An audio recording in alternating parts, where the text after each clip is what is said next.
Hello, everybody, and welcome back to the Motion Boardshop podcast. I am your host, Nathan Blackburn, here with our producer, Kyle Martin, and our special host today, Dave Hiltbrand. I don't know how to say your last name. Did I do okay? Yeah, you did fine. It's Hiltbrand. Hiltbrand. Okay, I've been giving you the extra D for no reason. Everybody does. Okay, that's what we like to hear. Do you have any nicknames?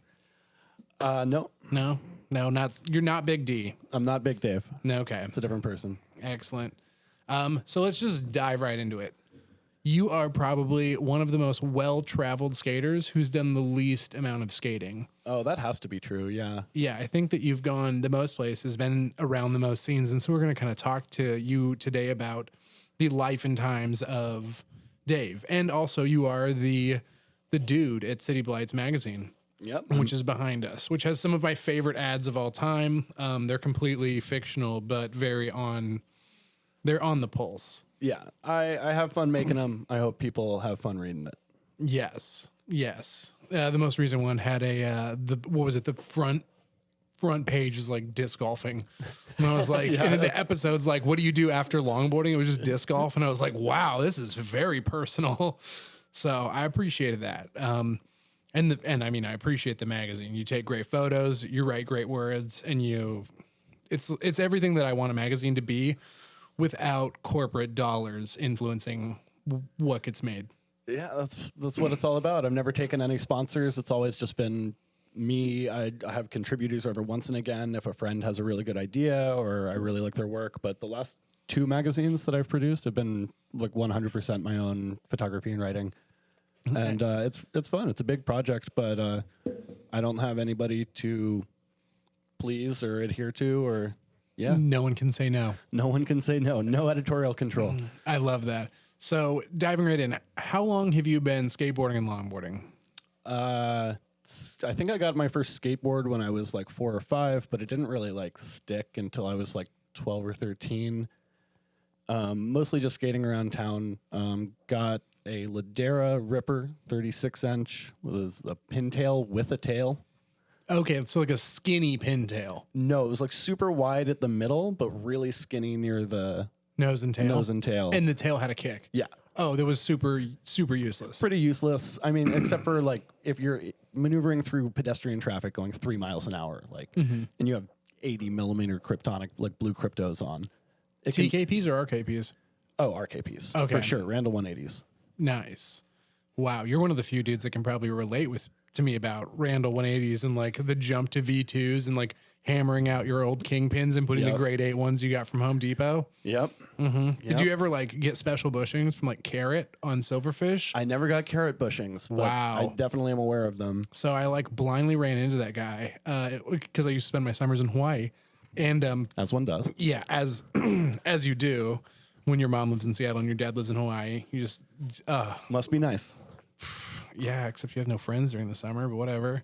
So go back there, start longboarding. It's a very small scene. I run into a couple guys, and every dude from Hawaii is just like, once again, good at skating. We were talking about this. There are some scenes like you can be the worst skater from that scene and still be better than like most everybody else, just based on like, oh, the worst skater from Asheville, North Carolina is probably better than the best skater in like most scenes. 100%. And so Hawaii was one of those places, and I was skating around, and they were just like laughing at my bushings. And lo and behold, one of the dudes there was the like Carrot, and he was like, "Yo, like give me some of your lime big zigs, and I'll chop them up and make you bushings." And so like I gave him wheels, and he like essentially hole sawed them, and then gave him you back. like hole sawed them and then put out the middle like the kingpin hole with the drill press, and like boom, done. Maybe a little bit of sander work, but exactly. Yeah. And what a game changer that was! Oh my like God. man, I felt like I was touched by an angel getting bushings that were literally cut from old lime big zigs. Right. And at the same time, Zach Madum, like 17-year-old Zach Madum, was learning molecular chemistry to pour bushings in his garage in Colorado. And that's where Venom was founded. Seems like a waste of a garage experiment. You could make way more money than bushings if you were that good at chemistry. But I mean, I don't judge. I think he did fine. But He's doing okay. Do you remember the Shocker, the Venom Shocker? It was one of his first downhill wheels that came out. It was super lippy. yeah. 70 With the millimeters. terrible graphic. Yeah, 70 millimeters. I think it was like orangey red, and it came out at like Maryhill, and just like people's lips were like ripping off. Yeah. It was like immediately pre-cannibals, right? Yes. That was the precursor to red 80A and blue 83A cannibals, which turned out to be everyone's favorite free ride wheel. Yep, they were tight. I mean, because they lasted a long time. Yeah, my favorites were always those big orange Divine ones. Street Slayers, 72 Slayer. millimeters. Yeah. Yeah, that's. But they did not last. They don't need to last when they're that good. No, Nothing good It was lasts. so fun, but that was like a day at Giant's Head. Oh yeah, for sure. But that's, I mean, $55 for a set of Street Slayers from Yeah. Divine. Did you have a favorite color? Orange, for sure. Really? Yeah, the Okay. 78A, I think. Yep. I believe orange was 78A, Yeah. and then white was 78A, and then they had a red and a black, and I want to say they had a blue, but Jackson used to skate for him. Yeah. And so I used to just like rice down on all his shit because he was getting like boxes and I was filming him from time to time. And it was just like, and this is back when like, I'm sponsored by a company and you're getting like 10, 15 sets of wheels. It's not like, okay, you get like a set of wheels and like, please send back 40 photos. So like he had a bunch and I would sample. Yep. Yeah. Same thing was happening with the sliders. Big Dave was on Riviera and Divine and like that umbrella at the time. So there was a lot of rice. Just kind of running through. The only time I've really seen trickle down economics work is when one in the person skate industry. is when one person finally gets sponsored. That is trickle down economics. It worked in 2013. I'm not sure how well it works anymore. I mean, Depends on who you are. yeah, it depends. Yeah. Yeah, please send an email to podcast@motionboardshop.com. And if you have like a 25 person scene, we'll start sending you wheels and let us know if it influences the stuff that you guys skate. Thank you so much. That's once again podcast@motionboardshop.com. Let us know. You could be a friend of the pod. You so professional. I should have said that. Damn. So you've been skating forever. Yeah. At this point. Okay. But my body's been broken for about half that time. What's wrong? Oh, You're big and tall and you fall like shit. Yeah, I do nowadays. It really hurts. No, I dislocated my shoulder for the first time in like 2013, and it was all downhill from there. Yeah. And I already had hip problems and knee problems, and just kind of, you get to the age where injuries stop going away at some point. Which is something you live with. Yeah, they're just forever friends. Yeah. Oh, okay. My shoulder. Yeah, I've dislocated my shoulder a bunch. Just, Yeah, no, yours bueno. was bad for a while, right? No, mine was the worst. Yeah. I don't think anyone could beat me. Like I was falling out in its sleep and stuff. I was dislocating. I would like tell people like, yeah, probably 500 times. But like there was a time where I was dislocating my arm like maybe 4 or 5 times a week. Just like simple stuff, coughing, closing a door for my car. Like I did that once. yeah, and people were like, whoa, how is it that bad? Like what happens when you skate? It was like, as long as I don't crash, it's great. But like there were a lot of times like I would heel side pendy into a toe side corner because I was like, I can't trust you today. You've already dislocated once. I'm not willing to gamble was your again. toe side hand down. It was toe side hand down. And Mine's heel side hand down. which is I would choose heel side hand down because it's less of an issue. Like when I'm putting because you can always just like carve and rip a stand up and then like get through it. exactly like I feel more comfortable if I had to stand up. But I mean, to each his own. Either one sucks, and like once it sucks, you're like, oh, dude. Now that I think about it, having like my favorite way to slide, heel side glove down, be a not as comfortable slide would probably take away from my desire to want to do it. Yeah, if you can't like slow yourself down with your hand going real fast, it makes it scary to downhill skateboard. Yeah, that's where the really good, popular Instagram longboarding videos come from. Is people who don't know how to slow down. And then you've got people that just don't care. Like James, like was skating with a full like sling immobilizer and still racing and like doing well for a couple years. Oh, this is James Kelly. Yeah. Yes. Wow. What an influence that gentleman had on the sport. Speaking of something crazy, James Kelly called me the other day. Yeah, we talked on the phone earlier, actually. Yeah, you and him. Yeah. Fuck. I don't even get a big dog on you. Whatever. Damn. Fine.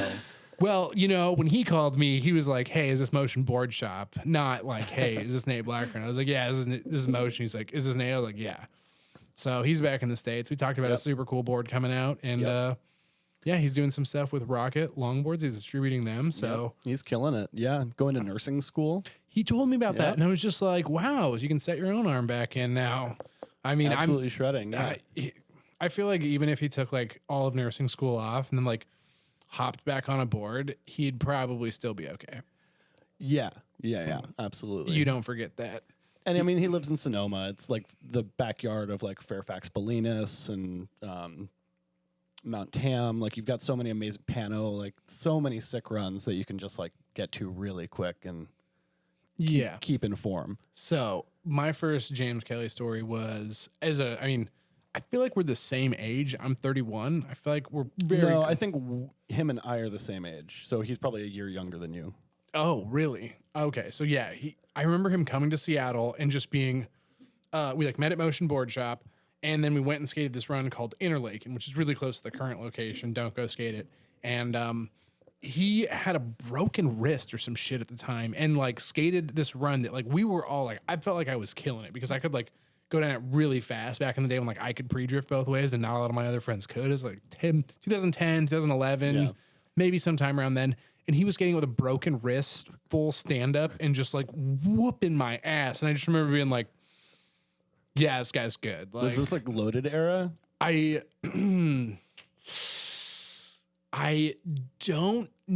almost want to say, it was possibly loaded skating a C-calf or early that sounds right. Vugenhausen. Right, because I think he rode for loaded, but then like had a deal because they didn't have a downhill board at the time. Yeah, it was was just like, I'm gonna ride this C-calf because I've ridden that forever. They had a good. So as I understood it, because Ethan Coachard used to live with me. Yeah.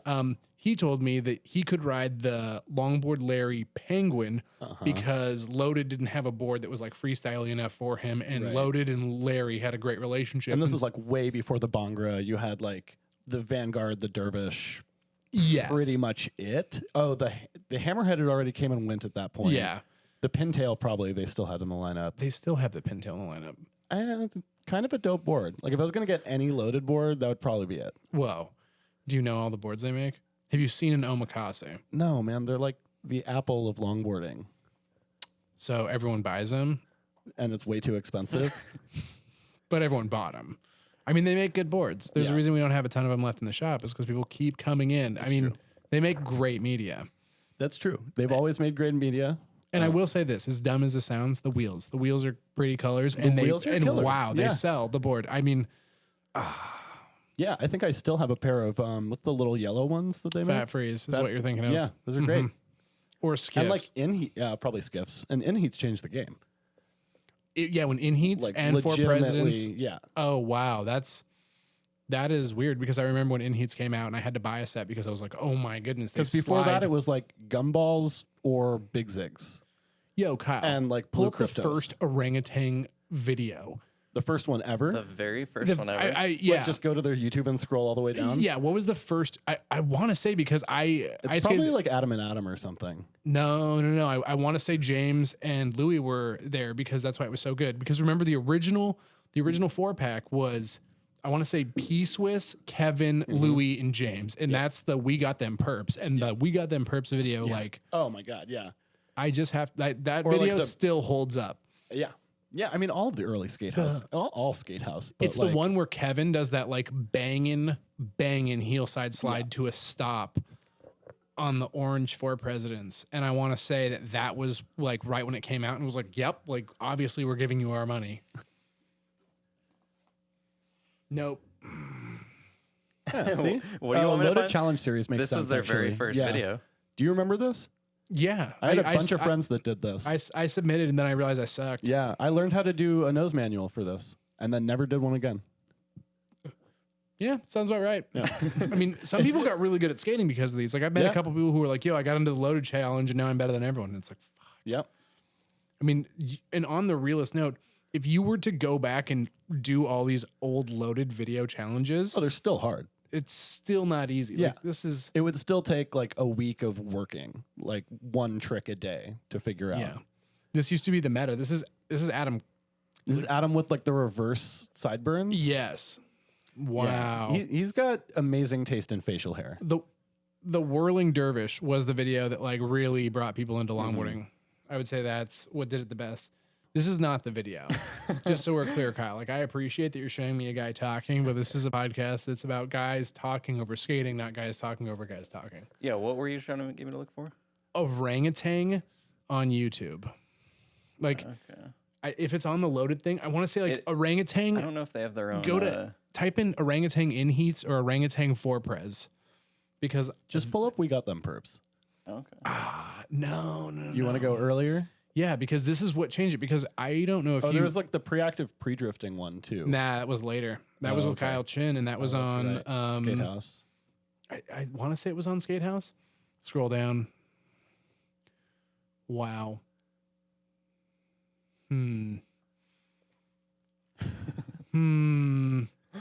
This is titillating content we got going on. I mean, here. you know what, Kyle? I'm You gonna gotta have be to. more specific here. We got them perps. Okay. We got them perps. That's I wish that it was. All I know is that they were skating the orange version, and it was as amazing of footage as I'd ever seen. Because at the time, we had like flywheels and big zigs, and like everyone knew if you wanted to go fast, you need to line big zigs, and it was like, wow, that's what I learned to drift on. I remember when built-in bearings were like, people started talking about like, oh, you don't have built-ins, like, whoa, you're gonna suck. Oh my goodness, what a throwback. And oddly enough, these dudes are all still in the game.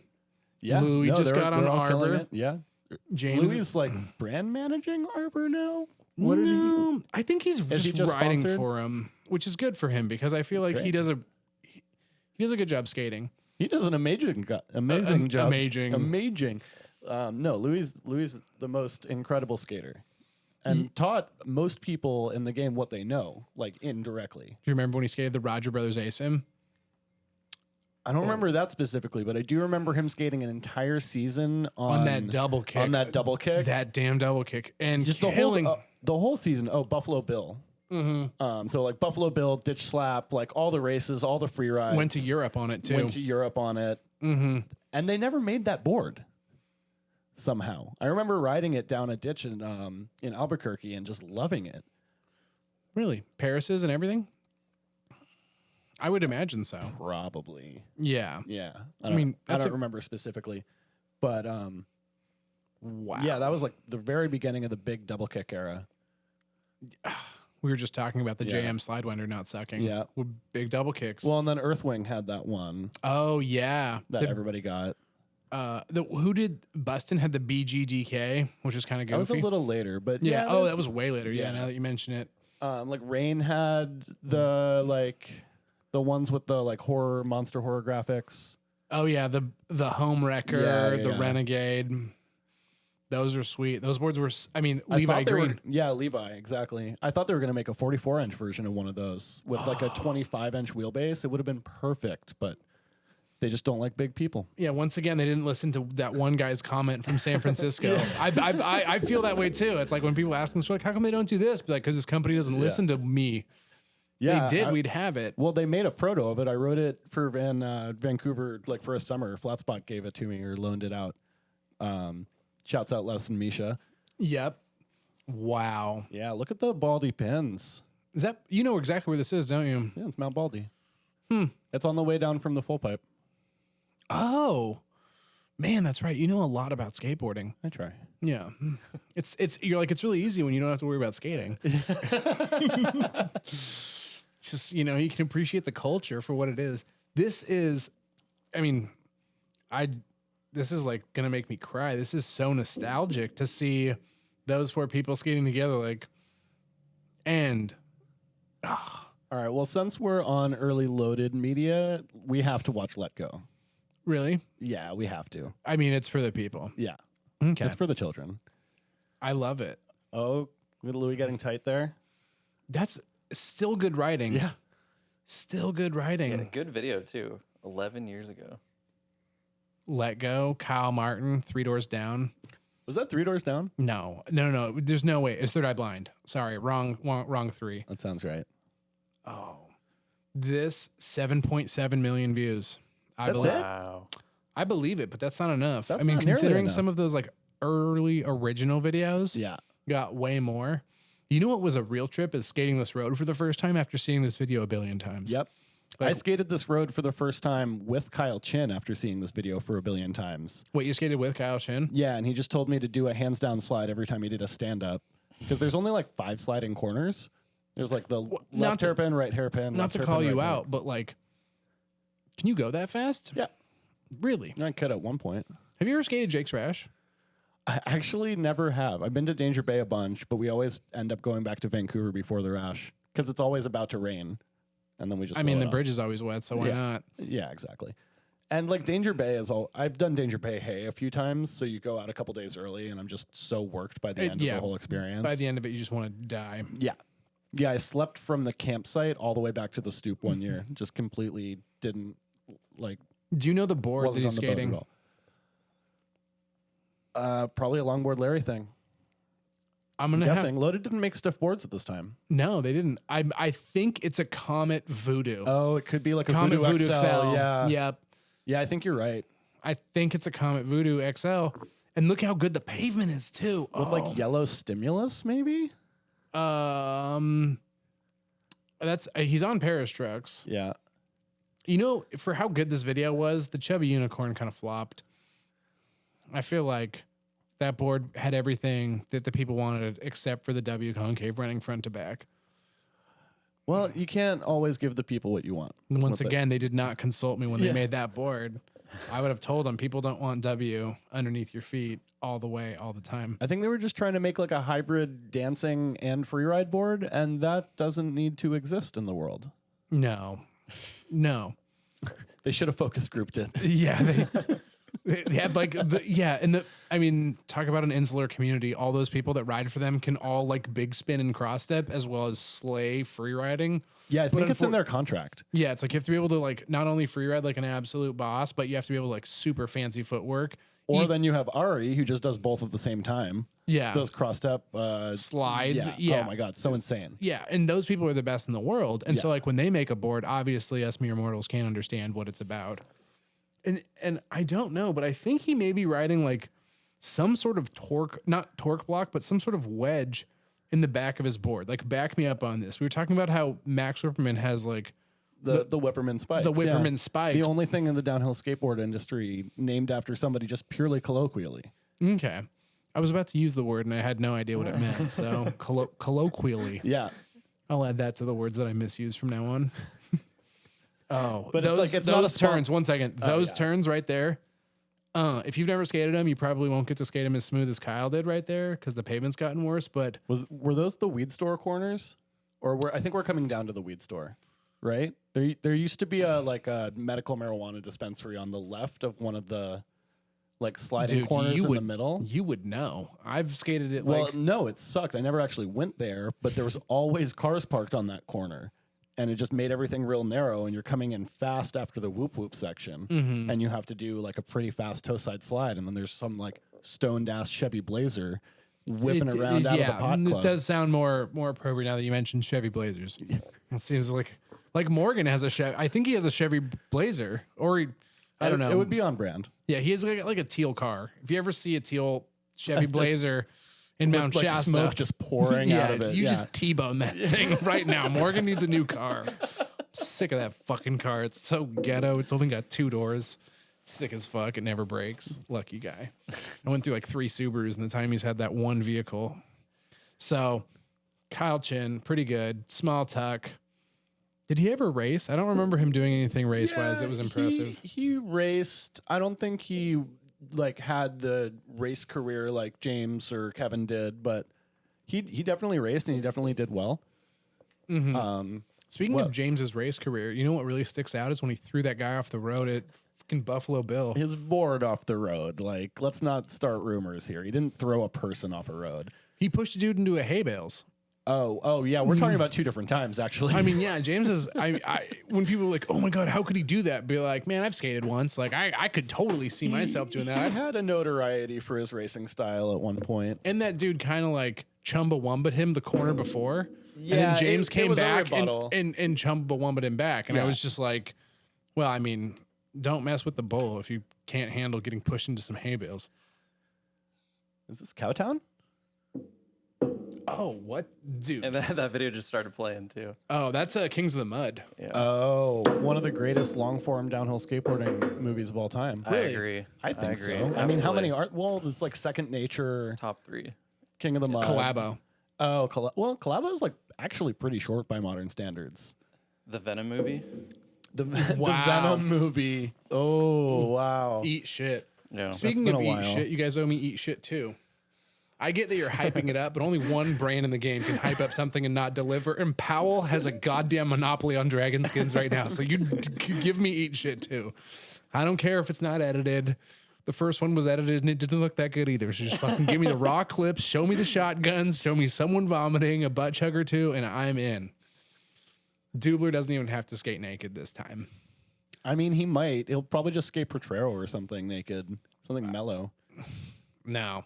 I think Dylan Hepworth, since he's on the team, he should have to. He should have to skate at Switch. Naked switch run. Naked switch run.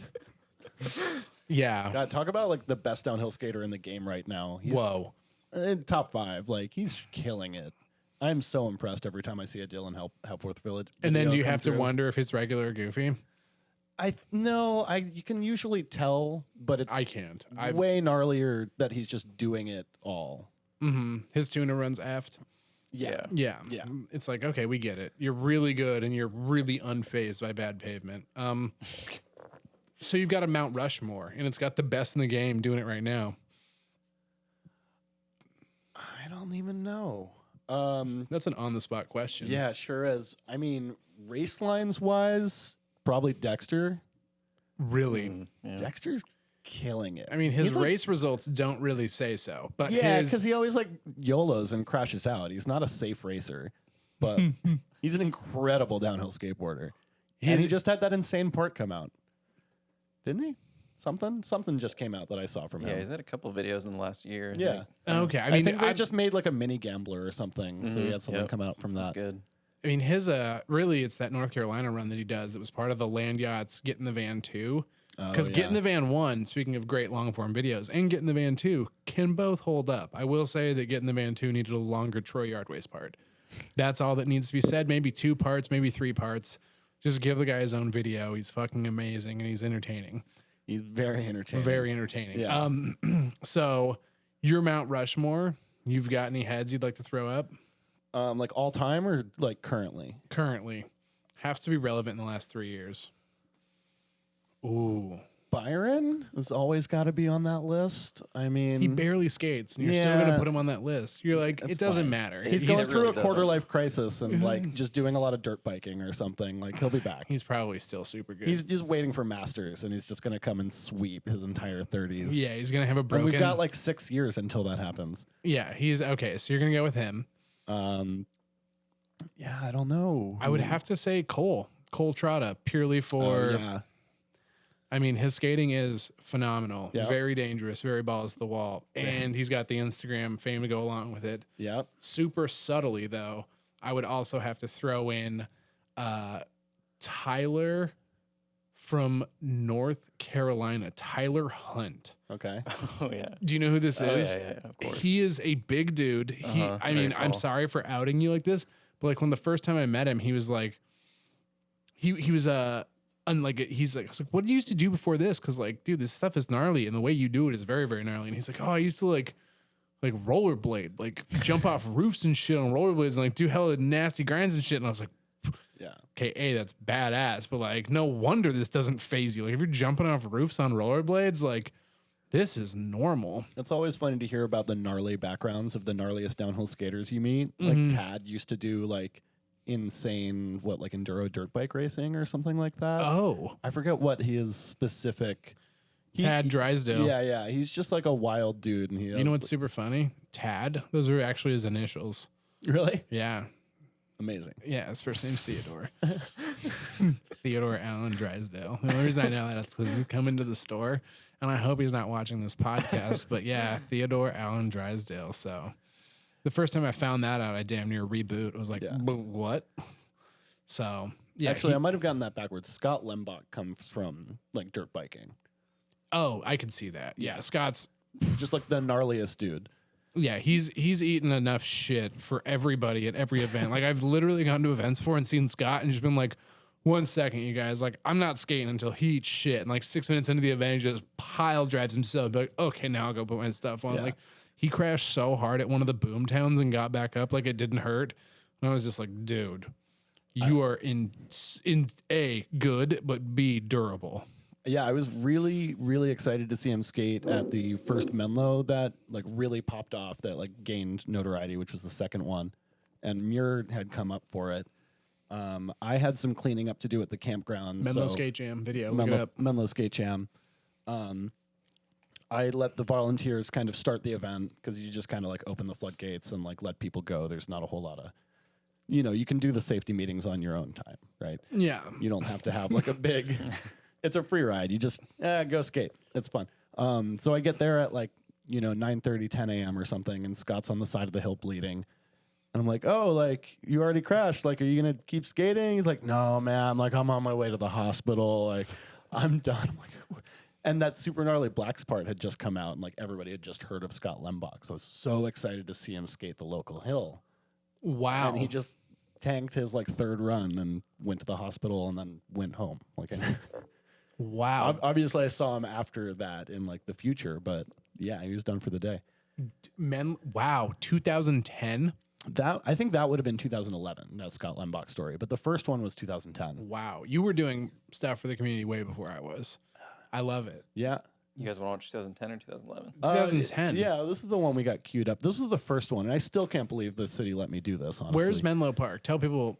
It's about half an hour south of San Francisco, between San Francisco and San Jose. It's kind of a sleepy little suburb in the Bay Area. It's recently gained notoriety for being like the hotbed of Silicon Valley and Facebook and everything. But Okay. yeah, this was just like the local hill that we would skate. We would get the cops called on us sometimes, and I remember one time we had a big session. This was when I actually had the police Mike come. Benda, holy Mike a young, Benda. Yep. a young Mike Benda. Yeah, Jeffrey El Chico. Shout out looking Triple Eight. pensive, yeah. Whoa. Liam Morgan, What? Max Caps, This and was then also the origination of the like Team Greasy, the whole Grease Shark era. That all started here. wow, Grulich. Aaron from the block. Wow, who dat? Blake Smith, Okay, who I think currently is doing the website for the like new IDF, the new inclusive IDF. Shouts out Aaron Brewer. I forget what they're called. But what's going on? You know what I'm talking about? I like very, very unaware of racing. I love races, but like whatever the governing body is, like so far they've been a big letdown for the last 10 years. So, like I'm just waiting for like a good one to do a good job, and then we'll have something to say. I think that's what they're trying to do now. I don't really know enough to speak to it, but hopefully we'll see better skateboard racing in the future. Yeah, Aaron Breitwire, come on the podcast. Tell me all about this. If this is for real. If it's not, we'll just come on the podcast anyway. We'll have a chat. We'll talk about bringing back the Arbiter. But yeah, I had to walk around the neighborhood at the top and petition like all these little old ladies who bought $2 million houses with the expectation of nobody ever coming to their door or driving up their road. Is this an access road to the... Essentially, it's actually a road that goes through a public park. So that's the only reason it kind of happened. There's no driveways on the road. And, and there's a back way up to that neighborhood. And yeah, we would just go skate there. And one day a race got blown out and we needed another place to go. And I took 50 people here and the cops didn't get called. I was like, holy shit, maybe we could like do this for real, like ask permission from the city. And yeah, did it. So we had like one little jump ramp, super measly. Don Baker with his crazy arm immobilizer. He's a pro mountain boarder, by the way. Wow. Yeah, he used to run Dirt Heads. Also an OG slider dude. We need to talk about sliders at some point. Yeah, we'll get there. We're only in 2010, Nate. We got a lot of ground to cover. Okay. Come with me. Take my hand. Wow. Dude, early grabs. Back when early grabs off ramps were the shit. And everyone had it. Like, I remember so many people that had wooden ramps that they'd bring to, like, the freeride hill. I still do not know how to early grab. Was it protest? Was it laziness? Who knows? Also, if you're wondering why you see random strips of caution tape on, like, people's persons, that's how I know that you paid. You pay and you get a strip of caution tape. And then that way there would be no poachers. Wow. So some people... Wow. Was that? I don't care. That was amazing. That was the sketchiest early grab. Who's this? Christian Gregerson, who is from Vancouver but moved down to the Bay Area for work right around this time. Man, that's a very professional lifestyle switch. I like... dude, Liam Morgan is tiny, and this is back when he used to skate with his foot like behind the back truck. Yeah, super in the back seat on like no kicktail, very JM style. I think he was like 16 at the time or something, Yo, I doubt that. maybe younger. Do you think that kid in that video could drive a car? No. No, probably not. No. Yeah. Dude, also Liam, get on the podcast. Correct me if I'm wrong. Be like, I was 17, Nate, you asshole. Just because I don't look like a fucking dinosaur like you. So, sliders. Wait, Sliders. we're in 2010 though. So no, you- that's right around the time. So okay. So you hosted the first Menlo Park Slide Jam. You convinced a bunch of old ladies with $2 million houses that like this is good for the community. We're gonna come and bombard your shit and litter, and it's gonna be tight. pretty much. Okay. And so how'd it go? Nothing bad happened? It went great. Yeah. I think the only serious injury we had was from a spectator. Or no, Bored to the ankle. yeah, something like that. They didn't sue me, which was very nice of them. Mm-hmm. And yeah, it went well. We had a couple more.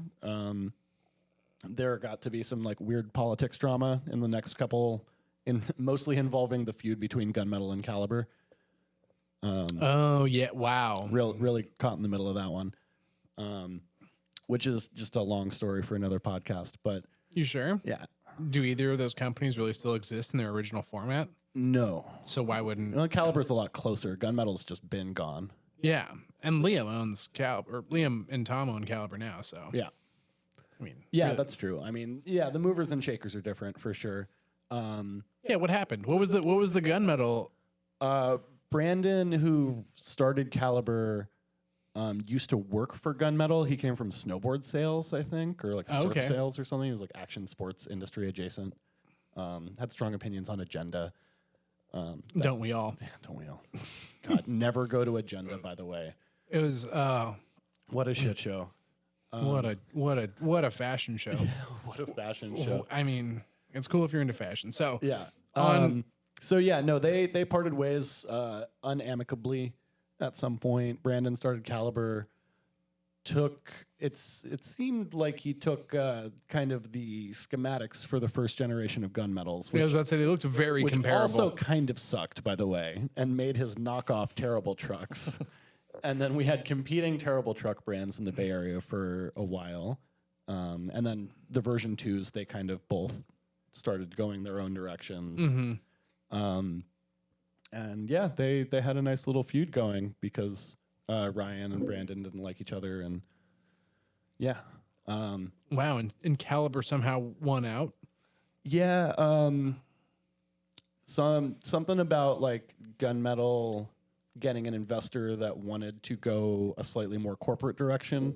So that kind of like Sector 9, like we'll make our money off of cruisers and pintails. When Ladera went that way. Yeah, Yep. yeah. And Gunmetal was their like racing brand, and Ladera was their like mall brand essentially, and it just didn't work. Turns out that that's not a good way to do business, I guess.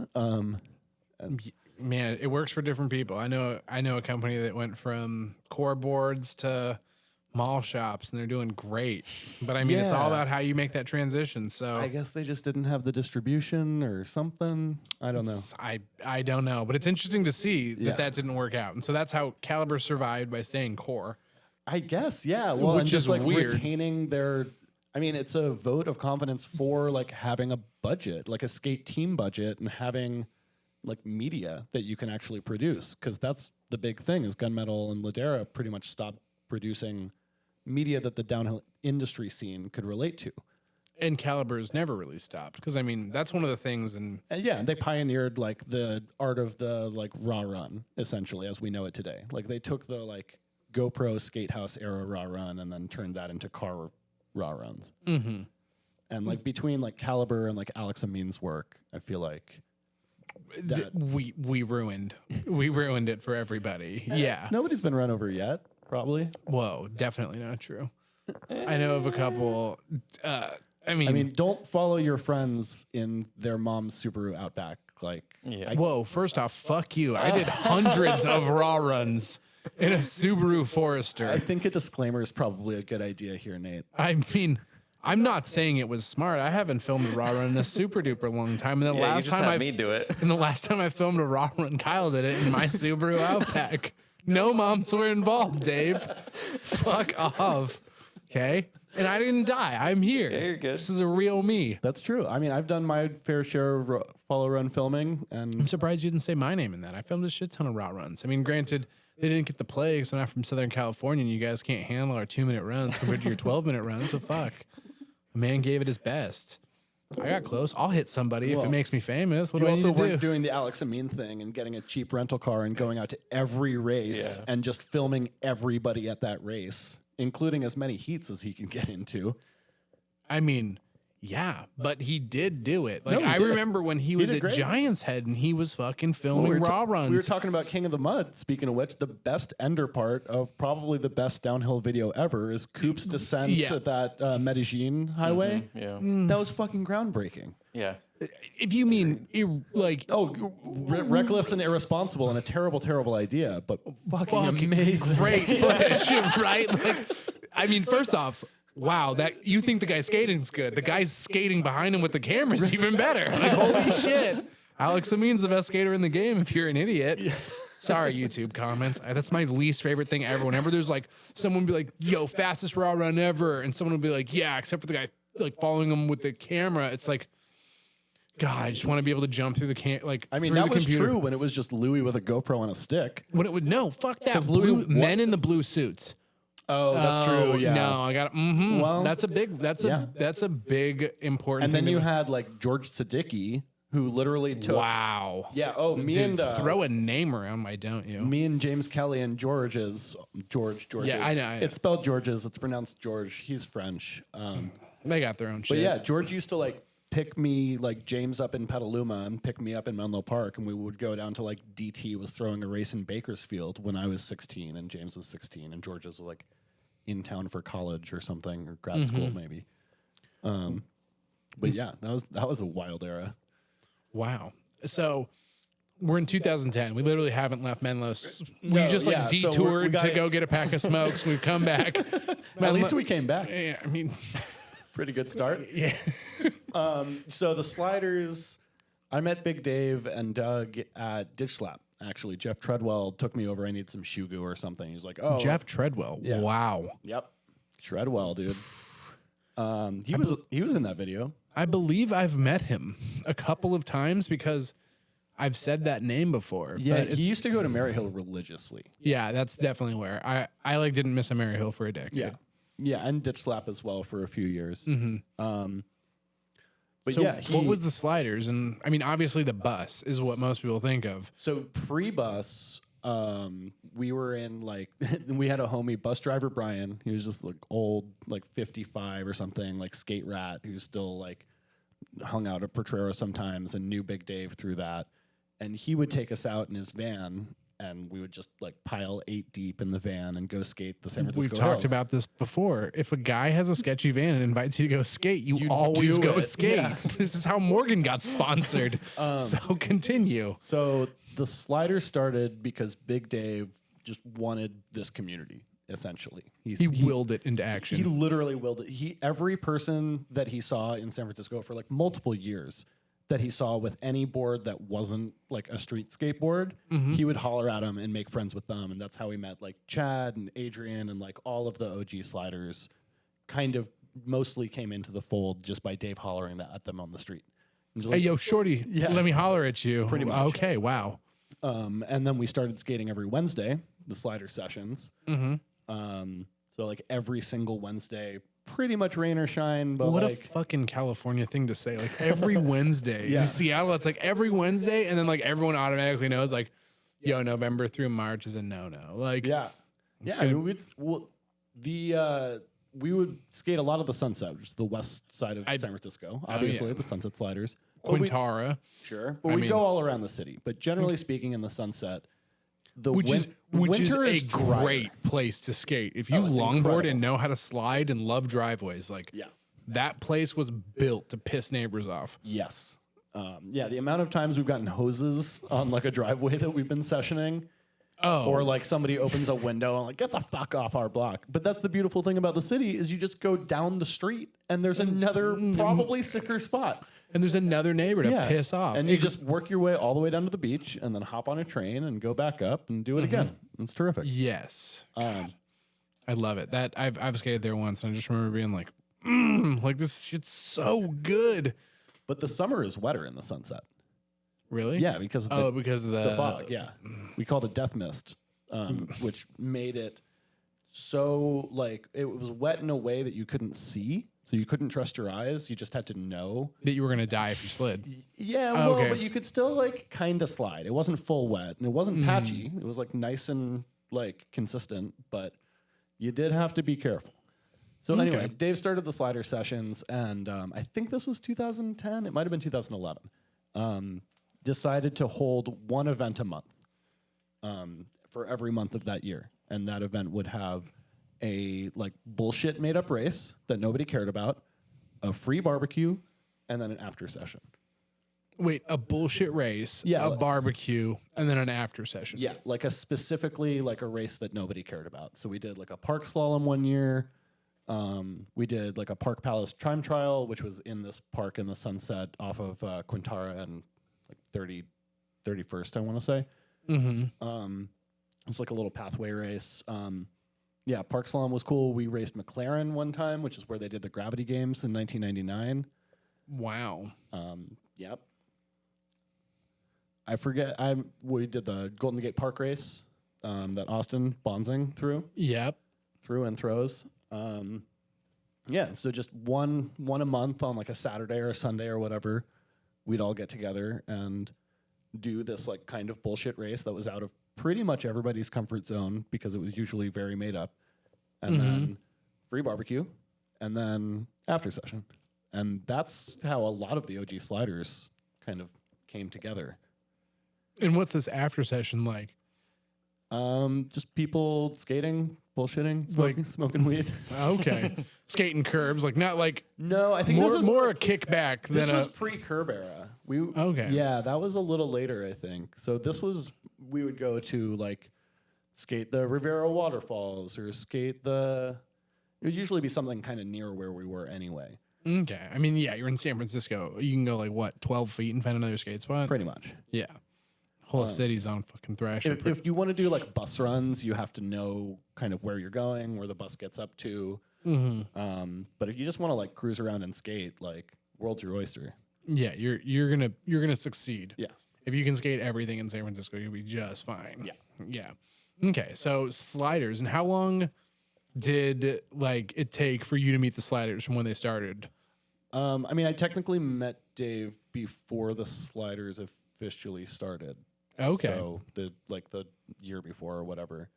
Because I think he was still living in San Jose at the time and then moved up to what would become known as the Sliders house, which was really just him and his girlfriend's house. Oh, poor lady.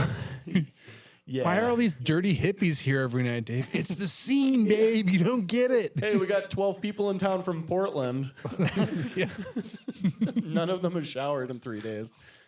Is that cool? All right, cool. Can you cook? No, he kept a clean and great house and would let the sliders crash every once and again, but was generally like if we were like, hey Dave, like can I stay over? He's like, I gotta like keep it chill because we got 13 people coming next week and like we need some alone time here.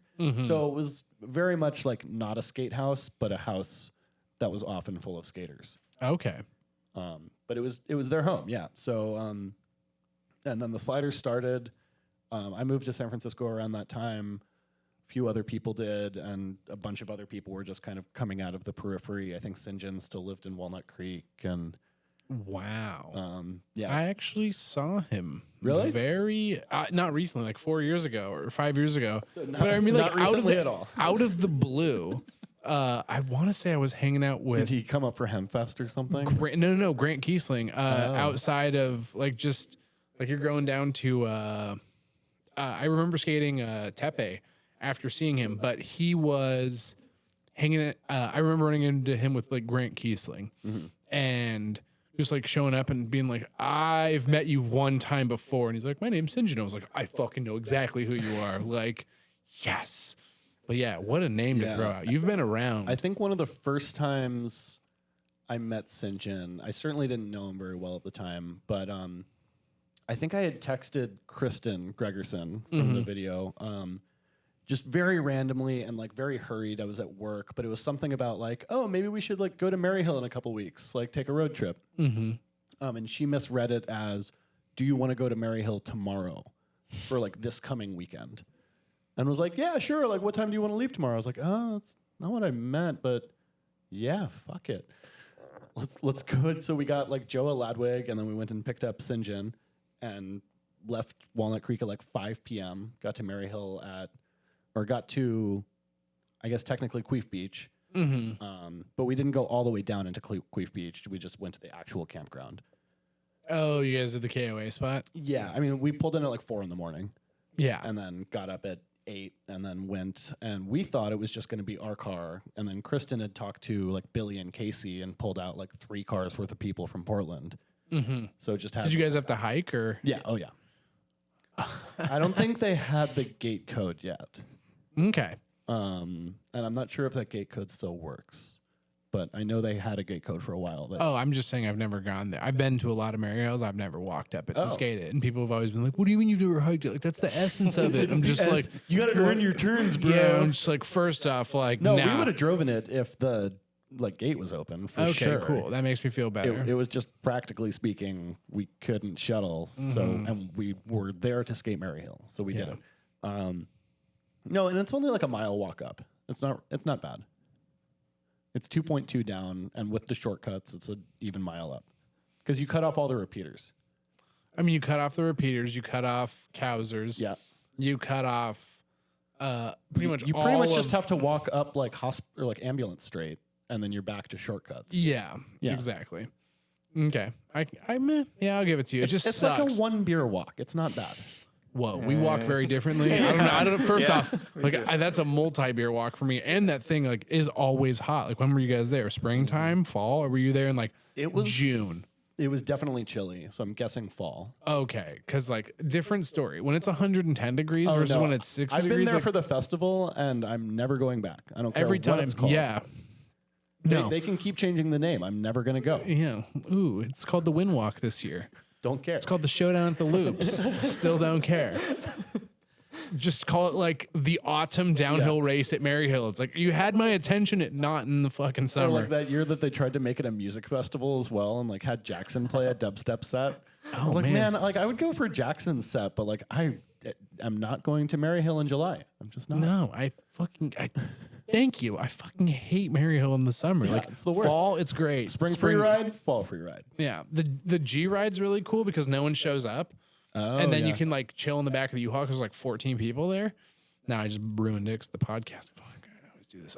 But like one of the things that I we'll get it in post. We'll cut that part out. Okay, we'll just bleep it out. They'll be like, oh, there's 3 free rides. He mentioned 2 of them. I wonder what that last one he was talking about is. This whole thing's gonna be beeped. Sorry, Kyle. But yeah, no, it's too fucking hot. It's too hot. We talked about this on the Morgan podcast. You're gonna run over a snake, like best case scenario. Yeah, worst case scenario, you just like you die of alcohol poisoning trying to cope. You can't drink that much water. Yeah, we were talking about how if Maryhill teaches us anything, it's that people will show up to any race because if you show up to fucking hell to go skate a road with no drifts, like you'll go anywhere for anything. Yeah. So no wonder SMR and Tepe sell out. Giant Said sells out. At least there's a couple of trees. Well, Giant said the trees are bad actually because it got pushed back one year because of fire warnings, which is fair because if you've ever been to Giant's Head, that place is a death trap. It's a tinderbox. It's a tinderbox, and there's only one road in and out, and we skateboard on it. And it's full of like 200, like 300, like spliff smoking Canadians who like can't go anywhere quickly. Really? You're going to throw them down that rabbit hole? There's a lot of them, and they know how to fight. Probably on ice skates, even worse. So no, I don't think that many Ontarians come out for that. Really? There's usually a crew. J.M. Banting skates. That's true. But Banting's like honorary BC. Does he play but hockey? I mean, I It wouldn't believe he surprise does. me if he played adult league hockey. Okay, but let's put this. If Banting's you, rad, by the way. if you had to get hit in the face, and I'm going to name 3 Canadians, you get to choose. Like, Troy Yardwaste. if I punch them in the face, or No. They get to drill you in the face. oh, Simon Pigeon, because he's a very small person. No. Troy Yardwaste, Les Robertson, No, Les's punch. King would hurt. Brian. King Brian would hurt too. King Brian would do it nicely though, probably. If you asked him nicely to punch you in the face, No. Like he just caught you spray painting on the road at Giant's Head. oh yeah, no, he would do a lot worse than. So you got to get punched in the face by one of them. Tell me who it is. At that point, you almost got to go Troy. You Yeah, gotta go Troy. Out of King Brian and Les, no. Les is gonna make it hurt, and like Brian might not let you live. Brian will hit you like, and you'll die. It's like getting hit with a 50 cal. Yeah, there's a reason he's security at Danger Bay. On his little dirt Yeah, bike, on his little dirt bike. It comes over, and you're just like drinking. You're like, look at him, like, I know I'm allowed to do this, but I feel like I should give you, so like, just like reach into your pocket, and, like, give him a $5 bill. Like, we cool? Keep Like, him happy. Yeah. yeah, he's better. It's like camouflage. You just don't want him to see you. Right. It's like Yeah. bribing the cops. Like you don't want to have to do it, but like you know it's best for everybody. Yeah, he scares the shit out of me. I've seen him a lot, and I'm taller than him. I am terrified of the guy. Like, Thankfully, he's the nicest. interesting. Yeah. I got to go to his parents' like compound outside of Nelson one year after Giants Head, or like kind of in the outskirts of the Okanagan, where they were like slowly building a cabin over the course of like 10 summer seasons because they actually lived in Chilliwack and they would just like have this property. But just it's a dream. insane. Yeah. Hot tub and a golf like driving range. I just want to have a disc golf course, and then want to live in the middle of nowhere. Yeah. That's my long-term goal. And the ideal situation, it's in the mountains, so middle of winter, it freezes, and I've got a rope tow. Best case scenario. By the way, this is a great time to mention our Patreon. Patreon.com/motionboardshop. What are you giving away on the Patreon this week? We're giving we do it monthly, and if it This keeps month. growing, it's growing pretty fast right now. But we are giving away 3 sets of free wheels. We're giving away a set of bearings. We're giving away some Stay Stoked grip tape and a T-tool that one of your friends will undoubtedly steal. So That's why you get the carabiner. I mean, Unfortunately, they're impossible to find. the Sector 9 one, you've got one. I have one. For all of you who've only been skating for the last 2 years, Sector 9 used to make these great carabiners. They have all the things you need, including the L piece of your skate tool that you can definitely lose. This one actually has it still. What? How? I've only I just would throw that away right off the bat, so I don't have to deal with losing it later. It'd be I so thought I left it at my music studio the other day. I was so bummed. Wow, but thanks people from San Francisco say I thought I left it in my music studio. You know, it's just like a little dub project. It's a little bit of noise. You wouldn't get it. I don't want to take up too much of your time. You feel very called out. Yeah, a I little feel bit. very A seen. little bit. Yeah. 'Kay. That's where I do all my jungle DJing and gore grind drumming. I don't know if we're joking. I almost think you're being real. I don't think this is a fib. Gore like pulls out phone, puts on reading glasses. What is gore grind? I'm pretty old. So the sliders happen. Is that your cat? Because like I make a joke. Like, dude, you've been to a lot of events, and I've seen you skate. I know that you can do it, but there's a lot of times I've seen you. Danger Bays come to mind. Skate Sun Peaks comes to mind. Yeah. Maryhill comes to mind. Giants Head comes to mind. I mean, I've said Danger Bay, Britannia, whether you want to call it Gold Rush or you want to call it It was Jake's, only Gold Rush for the first year. and then it was Britannia. Yeah. Okay, those. And then I've seen you at Downhill Disco. Yeah. So I mean, I've caught you around quite a bit. Did you ever go to Senmass? Never made it to Senmass, unfortunately. I was really bummed. You should be. Yeah, and actually for a second there, it seemed like we were the two, Mike Gerard, Central Mass, and Menlo were the like longest running slide jams in the game. In terms of like North wow. America, because I think I made it up to like 4 or 5 or something, and then drama, politics, and my life just kind of moved on. Like I wasn't trying to be a professional event organizer like Mike ended up being, which like shouts out, he's killing it. But it takes a lot of work for not a whole lot of payoff, generally speaking, specifically monetarily. But he also parlayed it into like a job in the industry doing demos with like Jones or something, right? Jones Soda. No. Oh, the snowboards. I believe Jones Snowboard because he's currently the rep for Jones Snowboards. I don't know if you're fucking with me. Okay, good. I just want to make sure that we're all on the same page. Jones Snowboards, Mike Gerard. He probably had like a label on Jones Soda at one point, though. You Yeah. could just mail in whatever and they'd print it. He was responsible. Do you remember when he came to Giant's Head and he had interned? Which I believe was Steven Vost. Oh, yeah. That was a year. That was when I met him, and he was Steven. I think it was Steven Voss. Is it Stefan? It is, sure. He was interned. I don't know his fucking name. All I know is that guy caught shit for like 3 days straight. Like it was goddamn falling out of the sky. He was literally just the whipping boy, and he was super cool, but like, Which is unfortunate because he's a really nice guy. yeah, he's very nice. But I think that was Mike Gerard G form too. Oh, yeah. That probably was G-Form era. G form Gerard. G-Form Gerard. I mean, that's not what his nickname was. I made that up here. Don't go call him that. Like I intended that to be a thing. So you've been to that, and then you were talking the other day about disclaimer. We went and played disc golf. We did. It was fun. The Artburn course is excellent. It's tough, Yeah. and Dave definitely beat me. I did not. Nate's actually pretty good. That's right. Don't let his Instagram persona fool you. He's good at some things. I'm good at a lot of shit. Yeah, I said some things. Okay, what do you good. want from me? I'm so defensive over my disc golf. You're a special boy, Nate. Thank you. We That's love all I you. needed. So you were talking about the original stoop and like there being a pig buried in the backyard. Well- and I forgot because I know you as like the Southern California, but then I always remember every Northern time, California. Whatever. It's all just one California. Once you go past Shasta, it's all Southern California. I just had Morgan on the hanging out with podcast. Morgan too much. Exactly. That's not real NorCal. Yeah, the Jefferson country. Yeah, it's like just cut it off at Shasta Lake. Everything below Redding is pretty much a wasteland. Yeah, right. So yeah, you're right. You are in Northern California. We call it Northern California. California, If yeah. you look at a map, like arguments could be made. it's pretty north. But we call like that NorCal, and then Central Cal is just like Upper SoCal, which is Okay. like kind of Tepe and North, essentially. Like Tepe Yeah. to Gilroy would be like Central California. The middle of nowhere. Yeah. And then Santa Barbara South is SoCal. Yeah. Like if we were dividing the state, I would lobby heavily for Santa Barbara and above to be NorCal. well, Like I if mean, we were separating into two sovereign states. yeah, if that's a- like Colorado claiming Austin, Texas, though. To be really real with you. It's a stretch. Yeah, it's a stretch, but there's a lot more in common with Santa Barbara than in San Francisco than there is with Santa Barbara and LA. Culturally, it's like a foot in like one of each, a little bit. Still great burritos, but not as aggro. Yeah, well, it's also a college town too, so you have people from all over going to UCSB. Too bad they're too drunk to talk, but like they're there. Yeah, I mean, dude, they've got the flip flops on. What more do you need? They're wearing the outfit. I loved it. I actually went. Did you ever go to IB? to the college? Well, to the college town. No.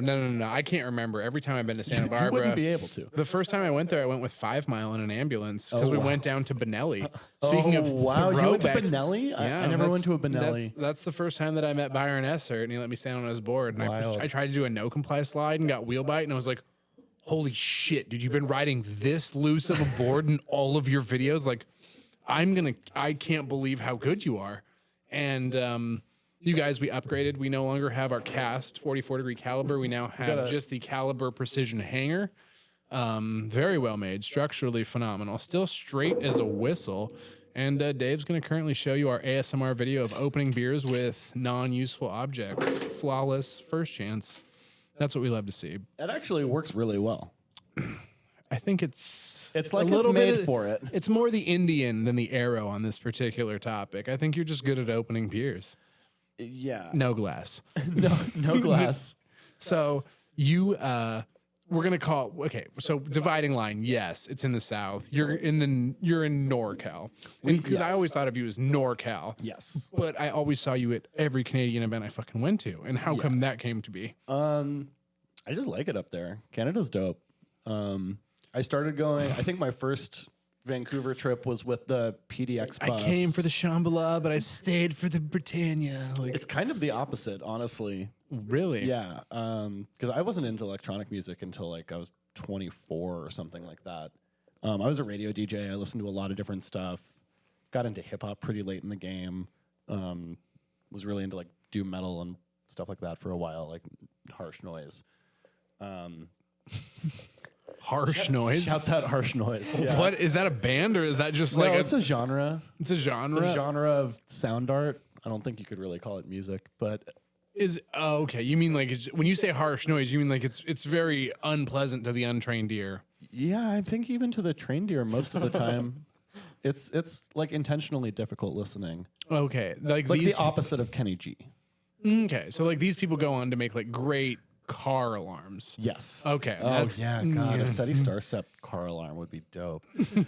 Like Yeah. Started going to Canada. Went to a Danger Bay with the PDX bus in. oh my God, really? Yep. They I think that we need to get back to this. If you want to start a scene, get a bus. get a bus. Get a Yeah. bus It's or start a foolproof. free ride. It's Yeah, absolutely foolproof. Also, Sliders bus. get $10,000 together, give PDX. it to La Beta, get some stock ass wheels, and just give them to all your homies. Whoa. Did somebody do this? What? Did somebody do this? Yeah, a lot of people have done it. It's called the whole skate industry. Run me through this. I feel like we're taking a detour, but I want to know. The whole skate industry? You just mean like like the classic, like I want to like, what is it? Vertical integration, right? You have a board brand, you might have a truck brand. You don't want to buy other wheels for that truck brand. You want to just stock your whole complete. So you go to La Beta. Every time somebody like R&D's a mold with La Beta or and, it's La Beta's property. So that's just a stock mold now. So you can go and be like, I want in heat, whatever. You know, I want a square lipped thing. Here's let's just say $15,000. I don't a want to 70 millimeter center set wheel with a supportive core, whether that be a Keanu, whether that be a Liam Morgan or a Volant Yes. or a Fat Deans or a Free Ballin' from Free Wheel Co. The list goes on. There's like two major urethane pourers. Like, Not if you're willing to, go diverse. well, three if you consider Powell, but they They don't don't really- exactly sell to anybody else. Which makes them, I mean, Which yeah, is a there's great business model, by the way. That's like And- ultimate into vertical integration. Powell and La Beta Creative. Oh yeah, Yep, because they actually did some stuff, and there's a couple manufacturers elsewhere. yeah, a little smaller ones. Yeah, but if you want to start a scene, get a van, start a wheel company. Done. Done. Yeah. And like have familial wealth, probably. Like that would be another piece of advice to you is be independently wealthy. That's a piece of advice that I think carries through every aspect of life. I come from none of that. I'm trying to become independently wealthy, but it's really hard Yeah, did you because stop starting another shop soon? dude, Too soon? yeah, I hope I start another shop soon, but I'm just recovering from my current shop being broken into, so I'm just in the process of like looking. It's like, yeah, I guess my firstborn kid's kind of a piece of shit. May as well have a second one. Like, I'm already completely stressed out and overworked by one. Well, maybe if I get a second one, like they'll watch each other. Yeah, So- like get Charlie a little friend, and then they can Dude, play together, Charlie's- and then you can feed both of them. Did you meet Charlie? Yeah, he was there the other day. Not that bad. He's a great dog. Weird. You- Yeah. yeah. When I talked to you at the shop, you didn't sell it. I'll be honest. You were like, I've got a scary, crazy dog, and Yeah. I'm worried. And then I met him at the disc golf course, and he was lovely. He's a terrific dog. An Thank you. absolute fucking unit, by the way. I think he's as tall as me. Yeah. He's large, which is crazy because he's been. I mean, we just neutered him. So in between then and now, Oh, he's that's been a one of the grumpy reasons. boy? That's one of the reasons I couldn't go disc golfing this morning is because my dog's got fucking literally just fucked up on meds. He's got the cone on, and before he had the cone on, when he walks in our house, he's too lazy to walk upright, so he'll walk and lean against the walls. Okay, so we've got like a dirt stain down like our main hallway because that's just where Charlie I gotta go get food now, and he like leans and walks. Well, now he's got the cone on, and the cone, because he's pressing it into the wall, is catching on stuff. And so this morning at like 6 a.m., fucking homie catches the cone on a light socket and shatters the plastic light socket cover. And boom, blast that bitch off. And we're like, whoa, like gunshot, 6 a.m., what's going on? Charlie's just cruising to go get a snack. Like, homie is And also he's grown like what, like 2 feet and 50 pounds in the last 6 months or something? Yeah, Like, no. no special awareness Yeah. whatsoever. I mean, me too. I grew a lot when I was in like 7th grade, and people were like, how can we keep running into shit? I'm like, dude, these bones, they're so much bigger than Where they did were. they all come from? Yeah. What do I do with my hands? So like, I it's still been, don't know. it's really tough. And yeah, so I'm glad that my dog didn't try and get weird with you. He's gotten weird with some people, but No, he was It's- very nice. He was the perfect gentleman. yeah, he's very pleasant. Yeah. And yeah, I really like my dog. If you guys ever get an opportunity to pet him, fucking don't. Let him kindly introduce himself Yeah. to you. Or don't even run better, up. have Nate introduce him to you. Do not run at my dog. He is a Pyrenees, which is a livestock guardian. The moment you run at him, like, he's so cute, he's gonna revert back to 10,000 years of evolution and just be like, fuck you. And just, he's big. He's scary when he wants to be, but he's Yeah. really useless sometimes. Like this morning on our walk when he sat down for 20 minutes. You can't exactly put him in a backpack. Yeah, you can't like lift him up. He's just like trying to pick up a bag of water and lift it home. We're like, oh God. So that's my dog, but we can, I mean, there's many podcasts. We can go Yeah. into that. So Canada, obviously it's wonderful. Electronic music, harsh noise. Harsh noise. Yeah, they've got an okay noise scene in Canada, I think. Yeah, I went up with the PDX bus after. Who was in the PDX bus at this point? I remember it was a bunch of Americans and George McKenzie was the only Canadian. And they had just gone down. I think they had been just like down road tripping. Like they might have even gone out to like Colorado, maybe for a Buffalo Bill or something like that. Probably got arrested in Utah. No, that was like was the year later. before. Okay. Or maybe the year out. Yeah, but they did carry weed through Utah. Don't, by the way, go to Utah. Ever. Yeah, if you have the opportunity to go to Utah, politely decline. If you do go to Utah, make sure you are a practicing Mormon and completely sober the whole time. I've been to Utah 4 times. They and I've won't been, give you a DUI if you smoked weed 2 weeks ago. Like, they Yeah. do not fuck around. No, I've been to Utah 4 times, and I've been pulled over in Utah 4 times. Yeah. And I have Oh, it's like Washington plates. And they're out-of-state just like, plates, you know why 100%, yeah. we pulled you over? And I'm like, is it because of the Washington plates and the gigantic 23-foot skate van? And they're like, oh. We got a joker. Yeah, exactly. Like, so and I'm just like, yeah, so you want me out of the van? They're like, yeah, we thought so. No, this was a different year. I had just gone to Catalina. I want to say it was the first Catalina. RIP. Yeah, that was a fucking wild race and just like a wild weekend. Screw the race. Yeah, yeah, just being in Catalina. I mean, what an event. Be like, hey, guys, we couldn't get the hay bale, so we're just going to party in Catalina. Everyone would have been like, yeah, it's still the best event I've ever been to. Yeah, I was out on Catalina, so I was in LA. I had coordinated with Casey, who was coming through LA, but didn't want to go to Skate House because it's too far out of the way.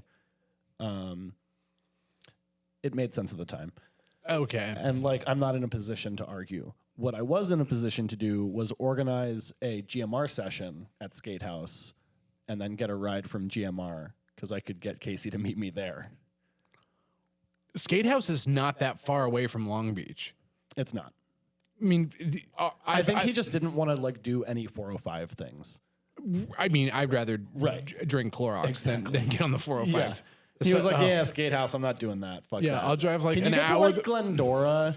I'll drive an hour out of the way to go skate GMR, Yeah. but I will not get anywhere near Randy's Donuts. Yeah, pretty much.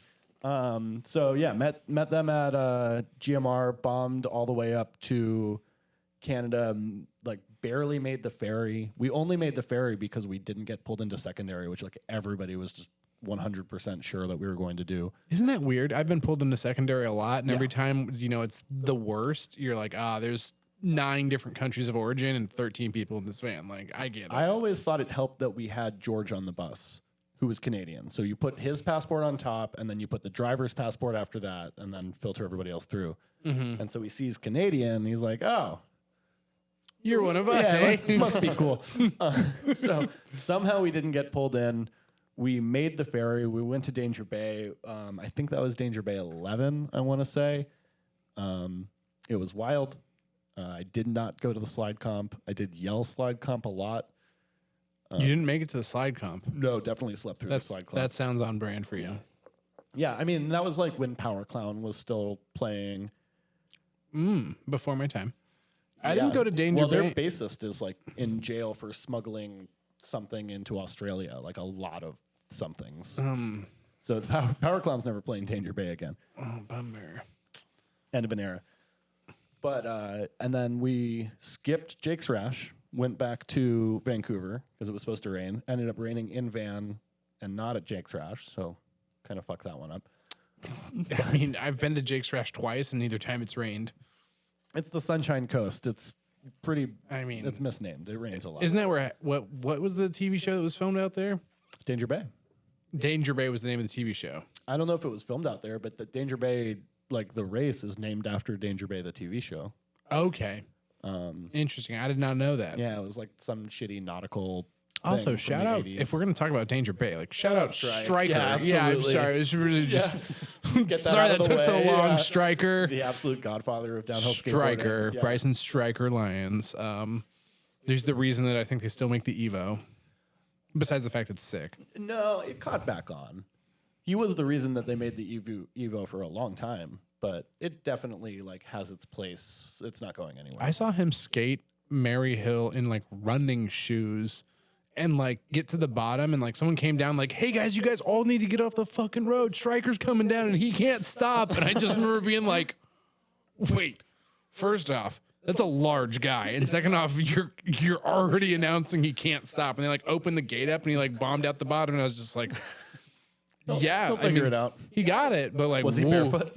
No, running shoes. Oh. He was in running shoes, which I remember as he went by just being like, don't fall. Like, please don't fall.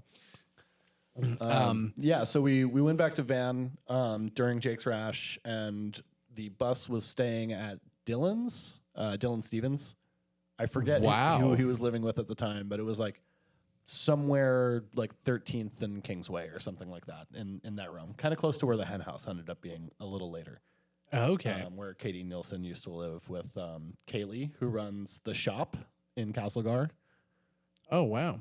Another Canadian skate shop. But I had a friend staying at the Stoop, Nick Keelback at the time, and Dylan lived in like a 2-bedroom and currently had 14 people there. Nick was like, oh yeah, come on up to the Stoop. I'm making pie. Like you can spend the night here. And that was my first night at the Stoop. Met Misha and Misha Green. Not Misha Chandler. No, tall Misha. Yeah, exactly. Yeah, and whoever else, probably Hugh and whoever else was living at the Stoop at the time. And that was Stoop 1.0. That was Stoop 2.0. Oh. Yeah, I never went to 1.0. They had already moved to the Kingsway and Nanaimo house by the time I was up there. Interesting. So so I've been to the Stoop a couple times, and every time I'm in Canada, I was like, yeah, go stay at the Stoop. I'm like, absolutely fucking not. Like, I cash in my chips when I go there. I stay at High Spot, or I sleep in the Walk, or The trick to the Stoop is bring your own bed. bring your own bed. Yeah, bring your own van with the bed in bring it. your own hammock in my case, but like, Yeah. do not count on having a couch to sleep on. You will have a bad time. Yeah. But if you bring a hammock and you always have some place to sleep, you're gonna be fine. You're going to be fine. And there's something to do every weekend. There's something to do every night there. What do you mean every weekend? Well, there's like a camping trip to go to every weekend. Oh, yeah. Either somebody like you go out to Whistler or Britannia or Salt Spring or just like one of the like many races that happen all summer, or there's some camping trip, or somebody's in a dirt bike race in Penticton, or there's always something to do, or or there's an underwear party downtown, or whatever. or there's some house show you can go to, or there's all you can eat sushi, or you can go get what was the church, not the church, but did you ever get like free food at Oh, Temple. Yeah. Temple's great. Yep. Yeah, that's fed many a broke Vancouver skater and traveler. I went there one time and I was broke, and they were like, "Oh, you're And hungry." it's like legitimately good food. Yeah, it was tough. I was like, I feel kind of odd doing this, and like went in there and just like ate like I didn't have any money and was at Danger Bay for 4 days, and it was worth it. Have you ever heard of the Triple Crown? No. The Vancouver Triple Crown. I've never done it, but because it seems like a terrible idea. But I'm given to believe somebody has. You start at Temple because that's at like 6 p.m. I want to say. You get your free Temple meal. Which is like kind of a lot of food. It's like a full like tray of Indian food. It's terrific. You skate, and this is a race, by the way. You skate to Bonds, get there before it closes, eat a Bonds breakfast, and then you go eat a slice of Uncle Fatty's pizza at Broadway and wherever Fatty's was. That is That's the Vancouver Triple Crown. that is a very different Triple Crown than the Triple Crown that I hosted because we raced Slug Wars, then Hospital Path, and then had a garage race. No, you got to have a Triple Crown be eating based. Wow, that would be. I A mean, lot. now that you're saying it, like, what a great event! Because Like, you had bonds.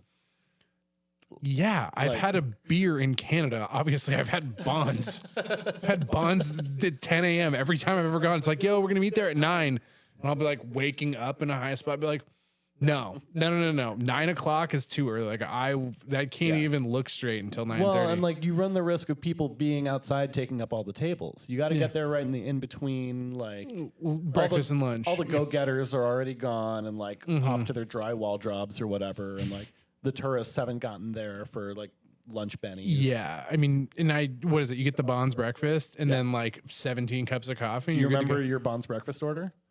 No, all I know is I like looked at someone who's Canadian. I was like, "What do you get?" And they say what they get. I was like, "I just get what they're getting." Like, I don't care. They give me potatoes, bacon, and eggs, and like, no, I don't even think it's eggs. I think it's potatoes, bacon, and toast. It's eggs any style, potatoes any style, and like a couple of choices of meat. Okay, then yeah. I mean, what more do you need?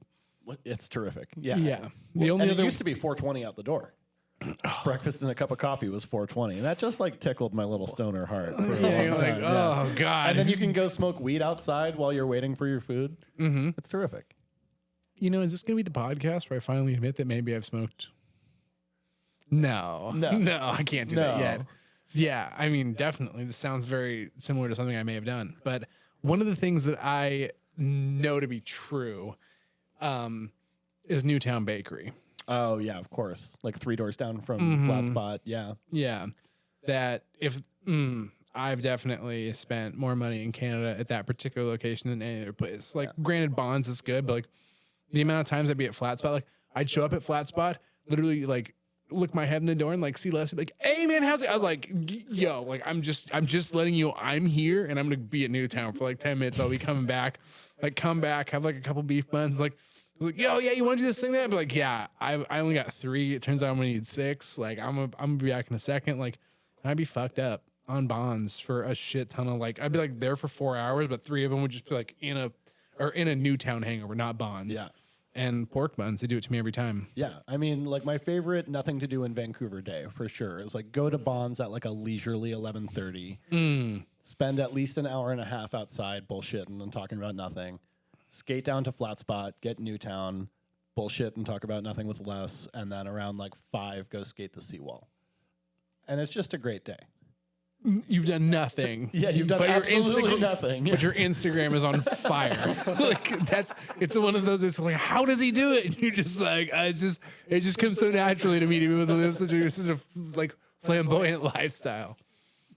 We don't have it anymore, but they got rid of Beth's Cafe up here, I do believe, which is a. RIP, I guess. I don't know. I've never heard of it. It's on You like got Dick's up here though, which is pretty tight. it's okay. I mean, it's like the Seattle In-N-Out. It's yes, it is, but there's a way less long line. There's a much shorter line at Dick's. In-N-Out is way overrated, but it is very cheap, and I do love it. I mean, the fries aren't the right way that I like them. You got to get them medium well. Medium well fries. Yeah. Wow, I've never ordered medium well potatoes before in my life, but thank God we got a local here to tell me how it's fucking done. Because they give it to you like hella soggy, like right in the middle. It's a medium. Oh, They give you a medium fry. they Or can you, do crunchy. Like the Dick's fries, those things are greasy. yeah. That's like Trailer Park Boys level greasy. And I'm not a big fan of like that greasy of a fry. I will say that the burgers that they do, like a double, That's a solid like, burger. just fucking put my mouth at the end of a conveyor belt of double doubles and I'll tell you when to stop. Like that shit gets like, I don't go there for fries. I don't go there for anything else. Just like 3 double doubles and I'm good to go. Obviously that whatever that sauce is, I'm not an In-N-Out guy. Right. All right, back to Canada. Pull up that A-Team video with Philip Lemur, the South Van Yes. one. So I remember like frothing over that video for years before I got to go skate South Van, and it's South Van Alleys. really, really, really fun. It's a Yeah. lot like skating the city at San Francisco, because Seattle isn't the city, Vancouver isn't the city, San Francisco is the city. Yeah, and there's no good spot to skate in Seattle proper that doesn't like involve 8-inch deep cracks. Right. Like all the good Or skating like is being on campus. yeah, Right. all the good skating in Seattle is periphery to Seattle. It's Yeah. not like in the heart. But South Van is crazy because you have Get in the van, Phil. I think it's episode 7 or 8. Episode 8. That sounds right. Yeah. No big deal.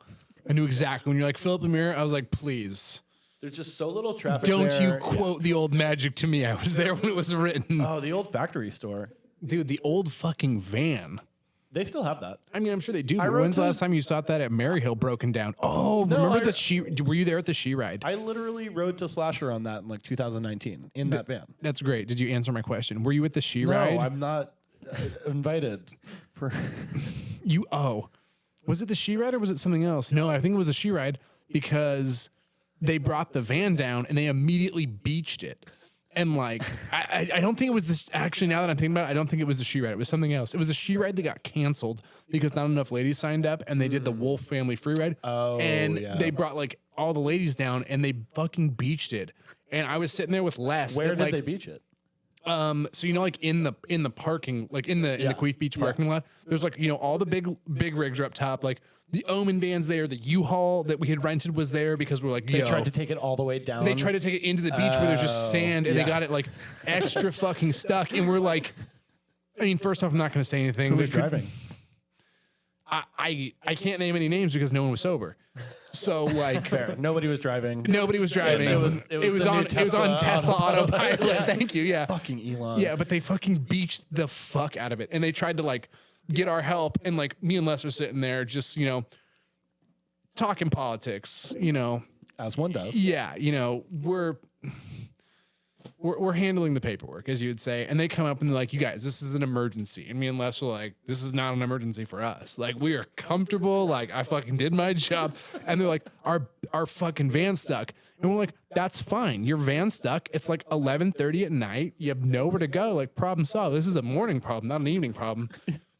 Yeah. Turns out it was everyone's problem because they went around and rallied everyone to like fix their shit. And it's like, no. It's like they were there for like maybe 10, 15 minutes. I don't know. I'm telling the story as I tell it, which is I have the podcast. Get your own podcast, tell it a different way. But when I tell it, they had their van beach and nothing got solved until we walked over and we're like, okay, first off, take all the van seats out, take all your skateboards out, take everything out of the van, and then like lighten the load. yeah, lighten the load. And then all of a sudden, like a couple other people came over. I believe Raggy was in on that. And Raggy then, will always help. and then once Raggy was there and Les was there, and like we weren't touching shit. Like we were just telling people what to do. And then boom, that thing was out of there in a second. We're like, sometimes you just need a couple team managers to come over and do a little bit of managing. Raggy's also the only person that I've ever seen puke out a fire out of malice.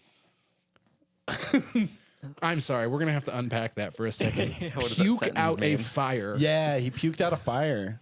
So somebody started a fire, and he was like, "Yo, there's no fires here." No, no, you would think so, right? He was just like, "Hey, only you can prevent forest fires." He was Smokey the Bear in that particular. It was much more of just a fuck this dude kind of situation. It was like the night before race day, one of the Britannias, and me and him were the only people up drinking, just like sharing a bottle of like Jack Daniel's honey on like a bench.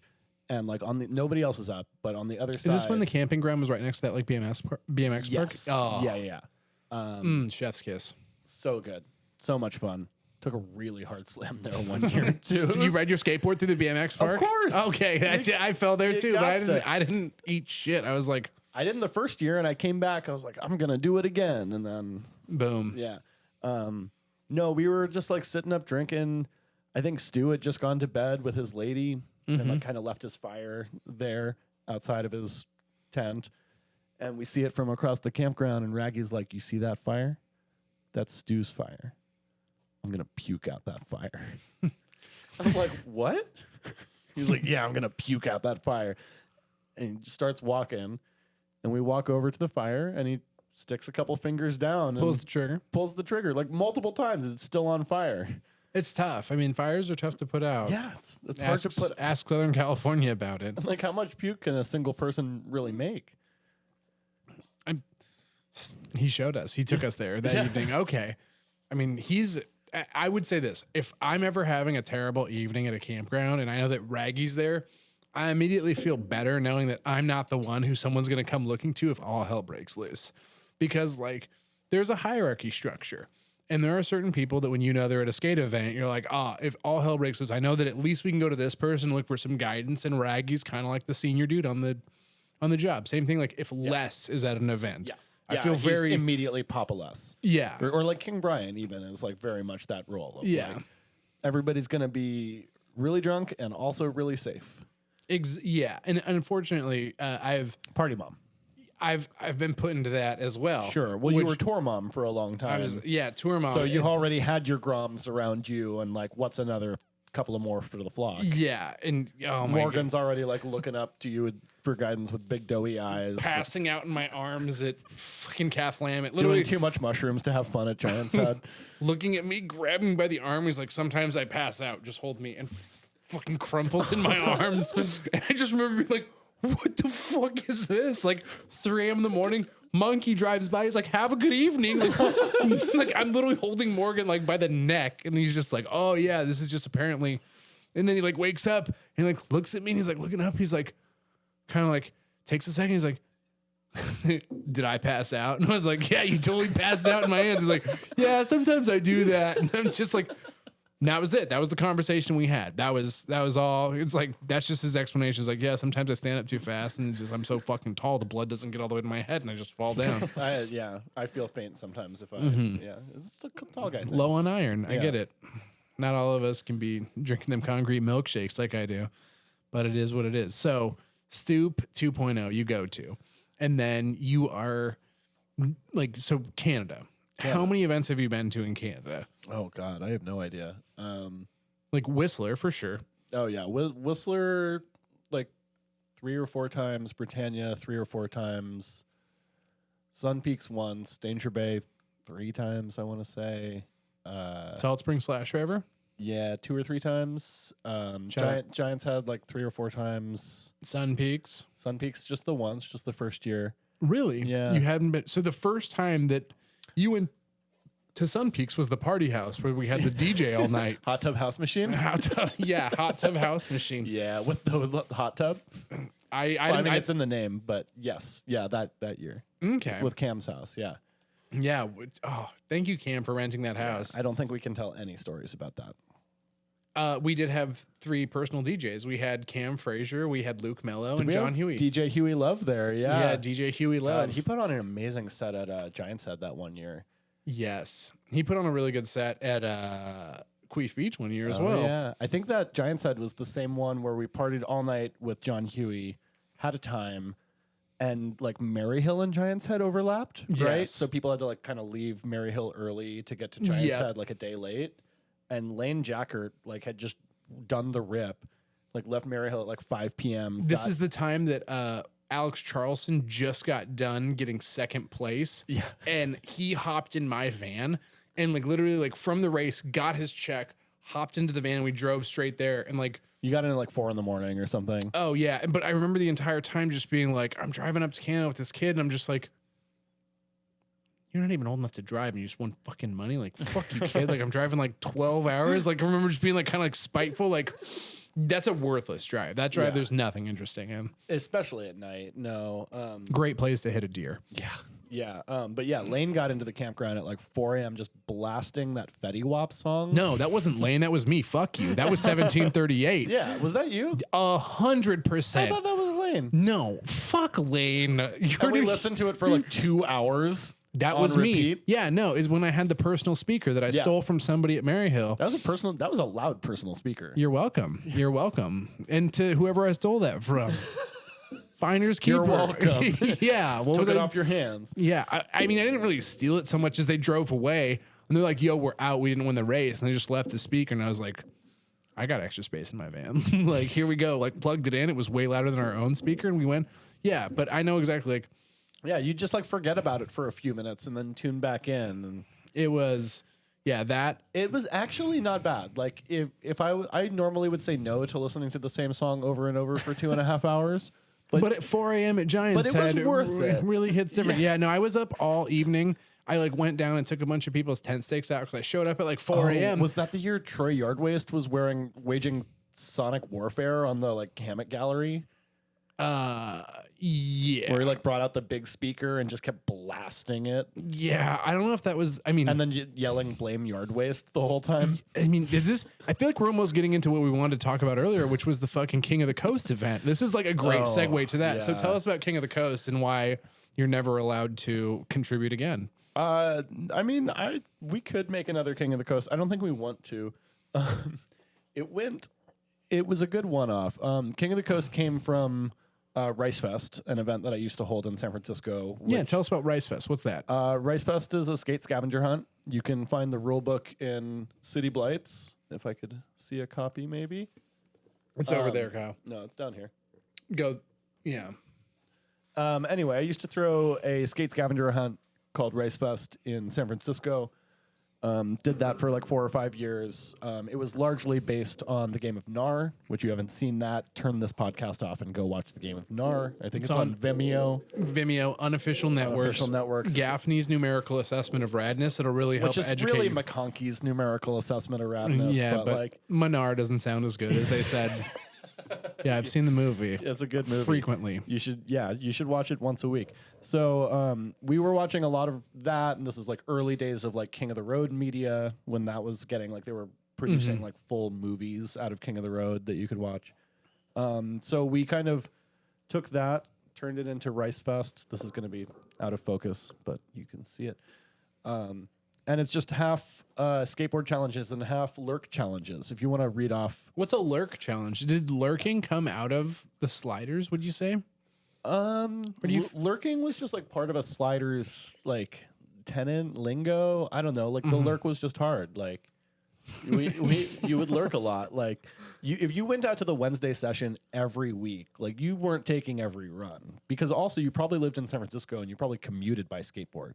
Okay. So you were like skating all day, every day, and would go to the session just to see the homies and lurk and like maybe take a couple of runs here and there. But yeah, Rice Fest. Let's have you read out some of the lurk challenges. So that's just non-skateboarding challenges. So some of them are pranks, some of them are just things I wanted to see people do. Okay, so I mean, there's normal challenges. Get a tattoo for 20 points, a sliders tattoo. That happened. Start a petition for a fictitious cause. I don't think that's ever happened actually. Okay. That's unfortunate. Whole team sings karaoke to Benny and the Jets at a karaoke spot. That's because that was Stefan Reinhardt's karaoke song, and he was my co-host for the first couple of Rice Fests. I like that.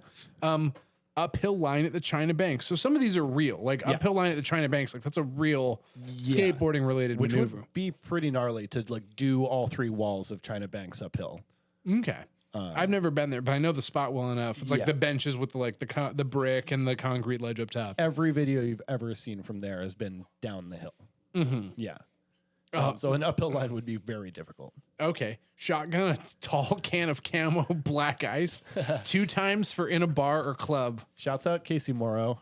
His favorite alcohol he once told me was Camo Black Ice. I don't think it's his favorite, actually. It's just really cheap and very strong. I would say based on its monetary value that he would like it. Yeah, well, the last time I drank Camo Black Ice, I dislocated my shoulder, and then Casey put it in at the Ruby Room in Oakland. Wow. Yeah. What a hero. Casey just, What a guy. Make a DIY selfie stick and use it to film a challenge.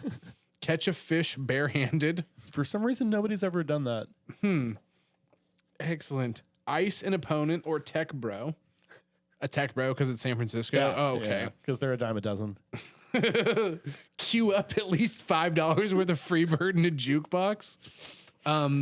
Who is... You don't have to stay for the duration. You just have to do it. This is an odd subtext, but oh my God, I'm going to blank on his name, but I totally know who it is.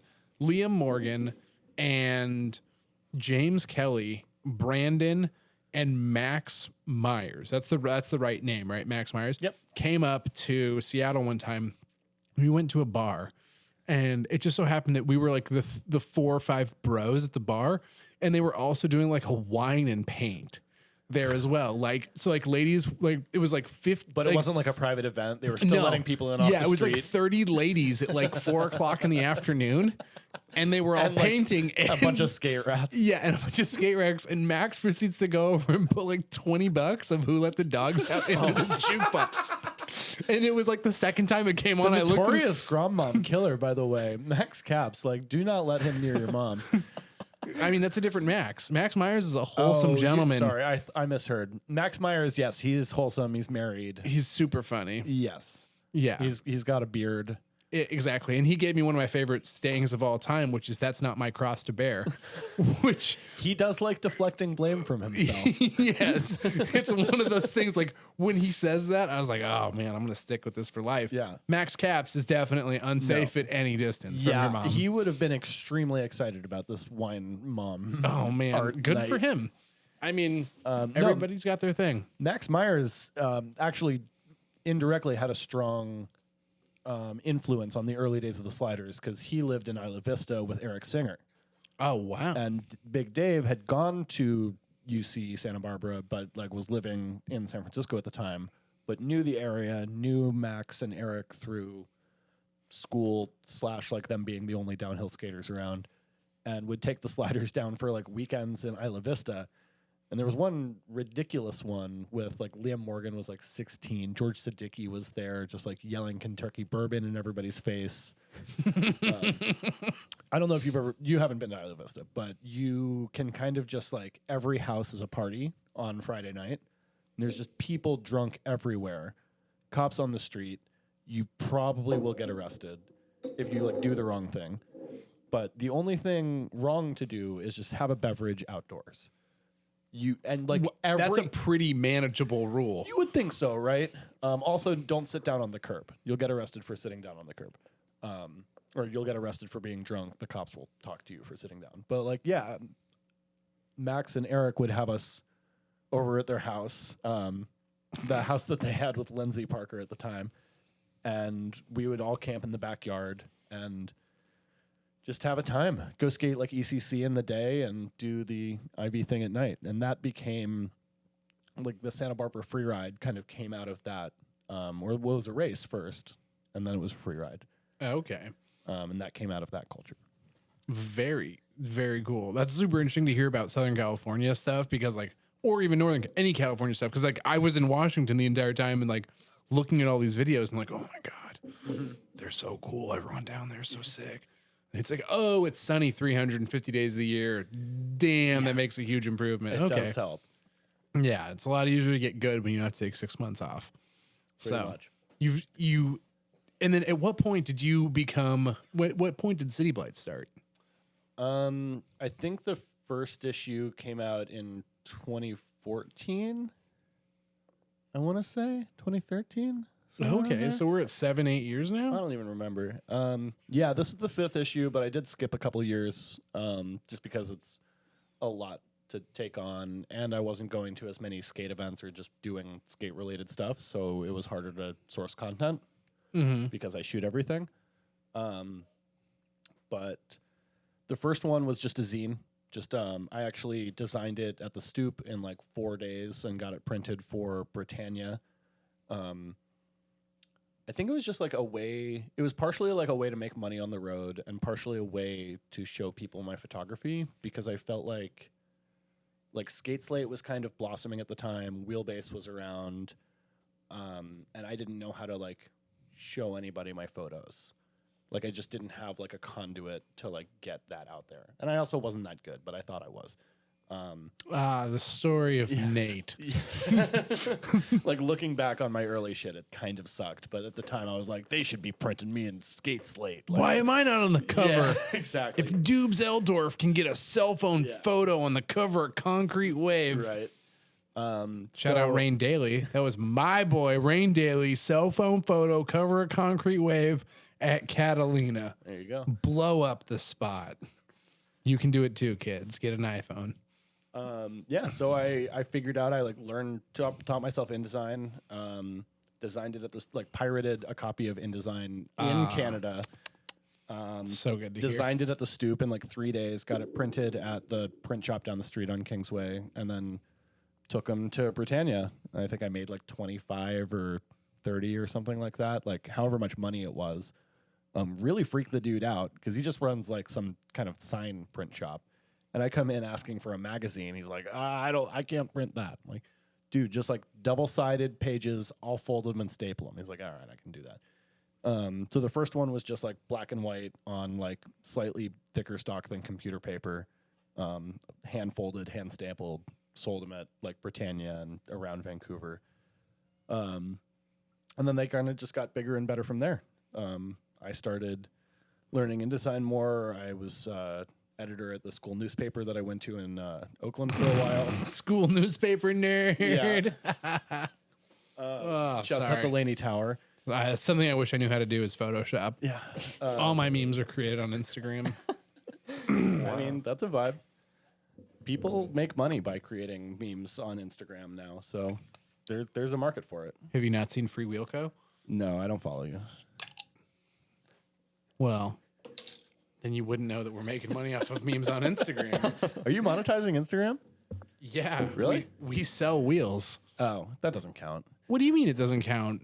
I mean, like people that like artists that make memes on Instagram. Oh, that no. are No. meme artists. We're like that page. And, It's like, like, really- who's posted 22,000 memes and hasn't once run a sponsored ad? It's like, that's us. Oh, this is a good one. Who's your favorite downhill skateboarding meme page?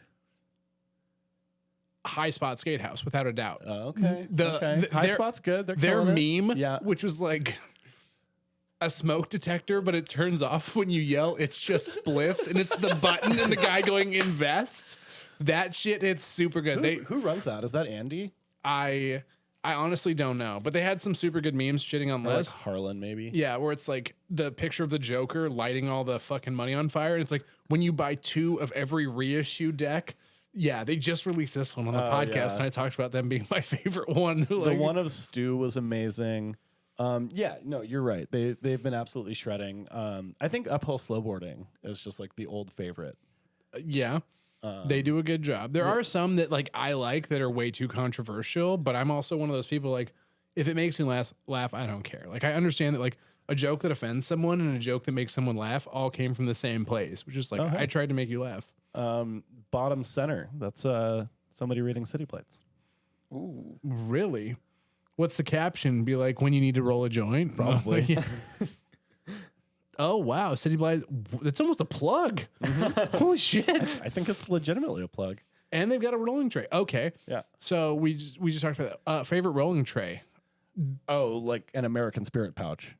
It's like the only rolling tray I've ever used. You watched me cash a putt playing disc golf while rolling a spliff the other day. Like, Yeah, I don't it was- need anything else. Disagree. In and out. In-and-out trays are like bulky. They don't actually fit in many drawers. It's a bit of a touristy thing.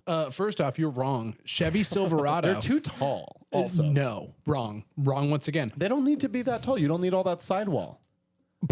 Like What do you- actually, I'm like a s- cheese board, like from charcuterie, that has like the different zones for your like feta and your figs and stuff. If you want to get Disagree. real bougie with it, charcuterie tray, but like the long and skinny ones. But for my money, fucking American Spirit pouch, all day. That's all you need. Chevy Silverado, the center console, the way that the lip is shaped, the in and out tray will fit into there, stay on the lip, and you can still close it so everything stays in there. I also like the depth because sometimes you bring your rolling tray with you and you don't want anything to slide out of it. I will say that if I'm on, It keeps like, the contents, and with the height wise, you can also slide it underneath the seat of a car, and you can put like all the accoutrements. You can have your cheese, Right. You can have your sliced meats, you can have your crackers in there, no problem. if I'm on like a long skate trip and I'm gonna like be in that bus or van for like a couple weeks, like a PDS tour or a sliders tour or something, RIP the sliders bus, but It's in Chet's mom's driveway. oh yeah, that's right, I forgot. He was just on the podcast, and he was just like, "Yeah, it's in my driveway." I was like, "It's got all-wheel drive, right?" I think I actually got something from Chet's like godmother in Oakland recently. I picked up something from a Buy Nothing group that somebody was giving away, and I get there and she's like, "Oh, we have a mutual friend in common. How do you know Chet?" And I was like, "Oh, I know through downhill skateboard." And she's like, He's "Oh, hopped in my bus. Yeah. We've gone places. But no, your first 2 thefts, the first and second food stop of a skate trip should always be a Safeway basket, like a hand basket, and an Wow. I've got an In-N-Out tray. I have probably 7 or 8 Yeah, right? baskets, maybe Safeway. I've got You I just use forget to return it. Like it's tough. Yeah. It's hard being a full grown adult. Whenever I go somewhere and I got a bunch of wheels, like dude, they're they're great for perfect, wheels. Yeah. Or It's- just like groceries for the trip, and everybody has them labeled, and like that's my groceries, and this is your Yep. groceries. You can use it for snowboarding as well with your wet boots and your Right. wet stuff. I mean, They're great for organizing. I think I must have at least. and it's 4 in free my room. advertising for them. They should be happy that I took it from them. Like I'm at the mountain They should be advertising. so lucky. Yeah. I've got 600 followers on TikTok. I am at the mountain you repping really? you so That's pretty hard. good. No, I don't have TikTok. I refuse. It's neat. Neat. Yeah. So okay. I'm one of you, fellow kids. Hello, fellow children. Yeah. Yeah. So King of the Coast, going full circle. Oh my back to god, that. I Yeah, love we- it. I love where this podcast isn't Right. going. So, King of the Coast. Let's Can't talk get about anywhere.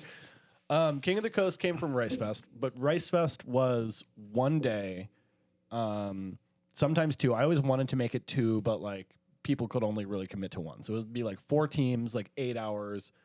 And if you've seen the Rice Fest list, you know you can't complete everything in 8 hours. There's no way. No. You'd need 100 people on your team and like at least 5 designated drinkers to like do and, well. and one person who's got like a wooden leg. Yeah. I mean, I'm just gonna read off Oh, yeah, 5 or read, 6 read of off them. a couple more. Yeah, it doesn't get old. Rice up on some strange. What does that mean? I think that was. I mean, I know what it means, and it's not for Christian ears. Okay, that's what I thought it meant. It means Yeah, but I think that was something that Stefan just like demanded we put in the rule book. make out with a MILF. Give Yeah. the judges a spliff/beer. Go to the end of the BART line, get off, and do a trick on the platform, which is going to take a shit ton of time It's because gonna the take BART's so long. forever. That's at least an hour. Use a round bad trip. pickup line to get a number. Find a crusty stripper cop that can ollie. Shoe with a stranger's shoe. And Oh, if you yeah. don't know what shoeing is, that's like where you fill a shoe We with need a video of that. beer and then you drink it. Typically reserved for Canadians, where you like spill a beer and someone starts yelling shoe and peer pressure takes over, and then you have to finish your spilt beer by drinking out of your shoe. Also, pro tip, pull your footbed out of your shoe before Yes. drinking. It's not as bad as it sounds. It's just the like idea of it is much Yeah. grosser. And like it really depends on how stinky your feet are. But generally speaking, like you get through it, you crack another beer, you wash it down, it's fine. The long-term discomfort of having a wet beer shoe though is really awful. And that, and I remember I think I was on an F-bomb trip that like Shit Show Shadow was on, and he's a very experienced F-bomb rider. He used to be in Loose Tooth. He brought his own shoe, like a shoe. Like a specific Like he went to Winners and like got a left shoe for like $13, or like bought a pair and threw out the other one. I don't need it. And that was his shoe for the road trip. which is funny because no matter what, if you're in F-bomb, you're spilling something. I made it. I went on the Shoot Lake trip in like 2014, and I went the entire time without spilling and was so proud of myself. I was like bragging and shit. Like was just meticulous for that whole 4 days. Didn't spill a drop in the F-bomb. And then I got a ride down in the F-bomb to Cathlamet because I was going back to the States. Strike doesn't usually give one-way trips, but I was like, I'm trying to go down. So he Come on, do the thing. Come on, gay. Which was great because I got a trip to Cathlamet and free beer for the weekend because they had a beer sponsor, Caribou. Not shouting out Caribou, by the way. That beer is terrible, but Lord, The root beer is delicious. the root beer is amazing. The ginger ale is pretty good too. The ginger ale is really good. And they do keep us drunk. The blonde is my favorite if I do have to drink, but I miss typically the purple. Nobody liked the purple. They used to have like an IPA flavor, which can't really be called a proper IPA. what was the red one? That was the malt liquor one, right? The one that like literally you drink 2 of and you're just like, okay, time to get in a fight. Like, Oh, let's yeah. do it. Or like buckshots as well. They used to have the like malt liquor in like a small can, so you felt like you weren't getting as drunk. That's not the life I live. Especially if I'm in Canada. I'm rarely drinking beer. I'm typically just drinking ginger ale and water. So I told Misha from the Stoop about Rice Fest, and he was super down, and we concocted a plan to hold a skate scavenger hunt. akin to Rice Fest or akin to the Game of Nar over the course of 4 skateboard events and or races. So it was Whistler, Slasher, Sully, Giant's Head. Or maybe Giant's Head Sully was the order. But it was just like over the course of 3 weeks, there were 4 events, and you could get a team together and pay some like nominal entrance fee that would all go back. We didn't keep anything. It just all went back to the winning team. We got trophies made somehow as well through some like dude in Chilliwack that had a CNC router that made us trophies. That sounds like a real skate event. The organizers lose money. Yeah. Okay. Pretty much. No, they were donated. I don't think we spent any. Oh no, we did getting like the books printed. Okay, because the made, books like, were sick. Proper rule books, yeah. Yeah, and they were, Which is like City Blights 3.5 essentially. Because it's definitely in the style of City Blights. I designed everything. It was a combination of my and Misha's photos from like Coast events over the years, and then the rule book, which you can find on my Big Cartel. You can buy it. You can have your own King of the Coast. I would not recommend it, by the way. This event went poorly for one very specific reason. Do you remember what that reason was, Nate? I know exactly what the reason was. The reason was a nudity multiplier. The nudity which sounded like such a good idea at the time. You know, we thought it would, like, every once and again, like, somebody would get, like, they had it in the Game of Nar, right? Yeah. It was, like, tastefully done. I mean, yeah, it's no matter what you do in the Game of Nar, and by the way, you should go watch this. It's a skiing biopic documentary, but essentially you can get 200 points for doing this run, but you can double your points if you do the run naked. Yes. You can also add 100 points if you call your mom while you're doing this gnarly line. Yeah. There's a number of ways that you can exponentially increase it. And so you guys had if you do a challenge. Any challenge. And a lot of our challenges were smoking and drinking related in retrospect, or like some of them were, and they were just exploited a lot. So like they found a loophole.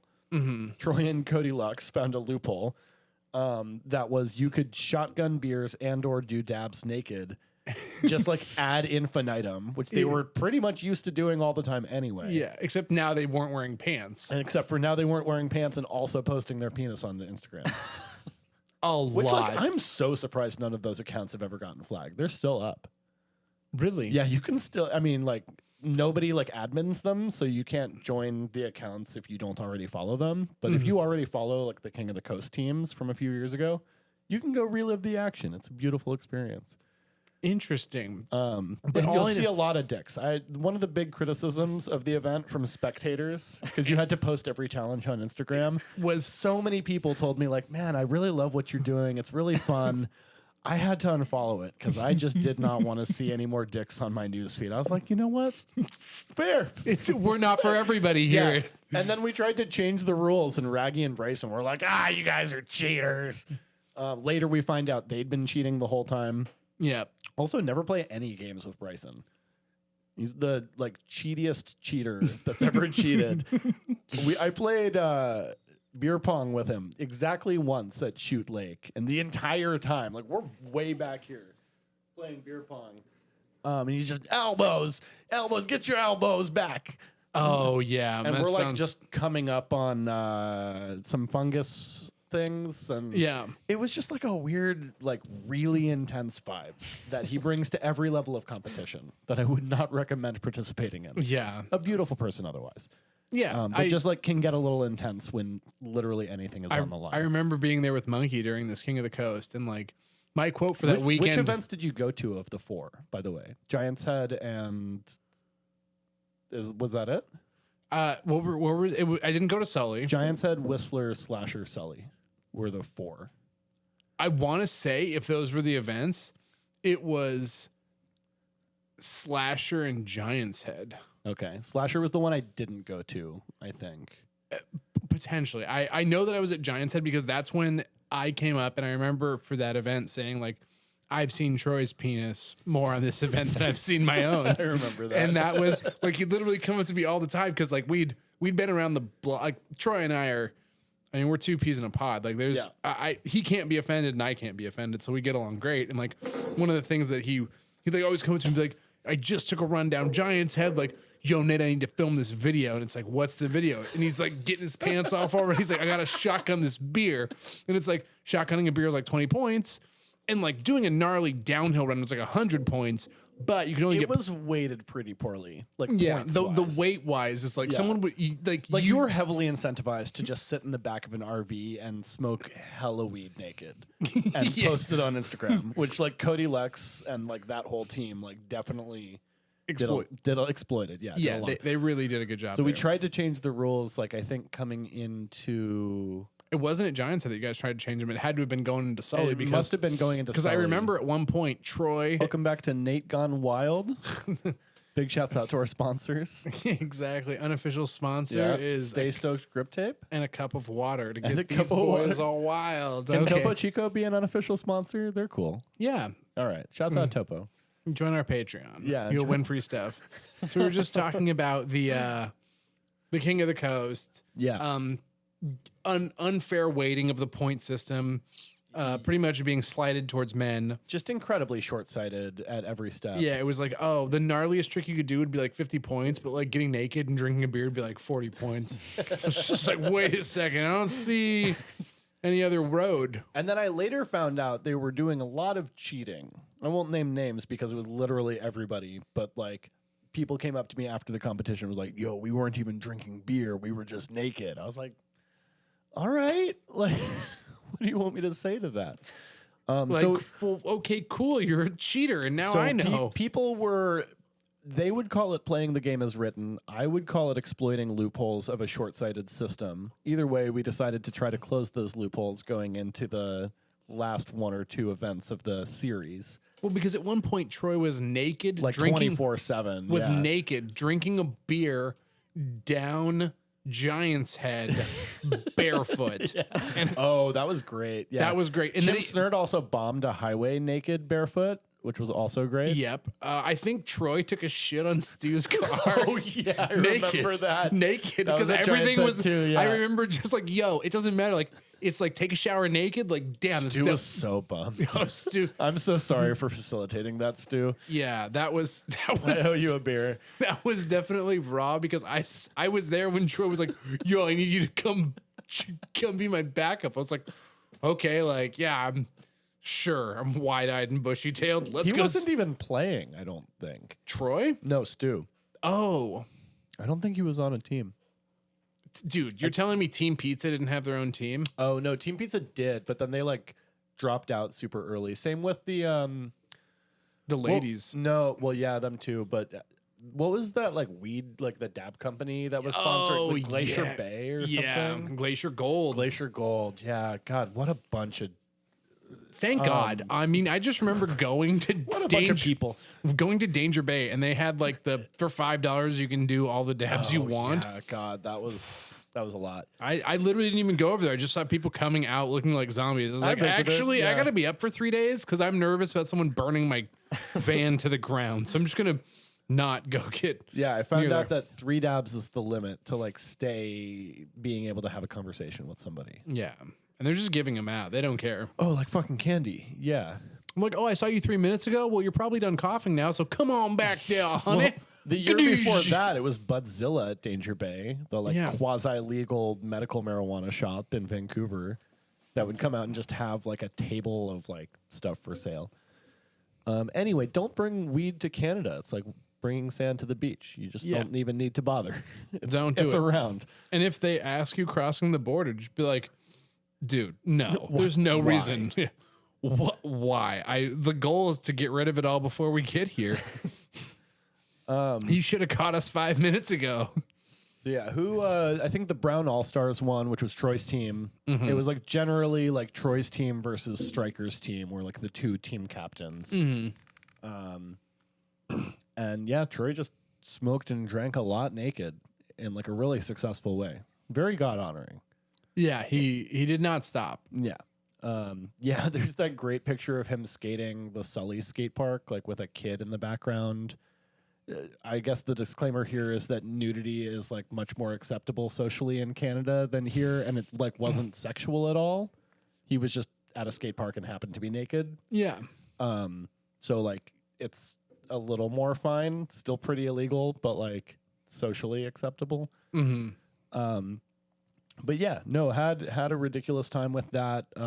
It was a very fun event. I wouldn't necessarily recommend repeating it, especially not as written. What rules would you change? Hindsight being 20. Definitely the nudity multiplier. Well, I think just making the nudity multiplier only available for skateboard challenges would probably clear up a lot of it, because a lot of it was they were being nude in private. That really pissed me off. I want them to be naked in public. Okay. No. I mean, Like, yeah, that's the whole as the game of NAR initially enacted. It's like Exactly. you can't just be naked for the sake of being naked. It's like you got to be naked and like skiing, on the ski run. Yeah. skiing a gnarly run Yeah. under the chair. Like that's where it's really good. You can't just be like, So they were like in the back of like the Glacial Gold RV just doing naked dabs by themselves. And so like we had to clear up a few rules. it's like if we're going to be doing a dab naked, you got to be on your skateboard during a sanctioned event. Right. So me and my co-organizer for this, Misha, sorry for implicating you in this, but I don't Statute I of think the limitations. statute of limitations is up, right? Okay. It's been a few years. And nothing like super terribly illegal happened. No. This is good old family fun. But yeah, we decided to tweak the rule book a little bit and, in our opinion, make it more fun for everybody. In the team's opinions, we ruined the game. We got a lot of flack for it, especially from Bryson and Raggy.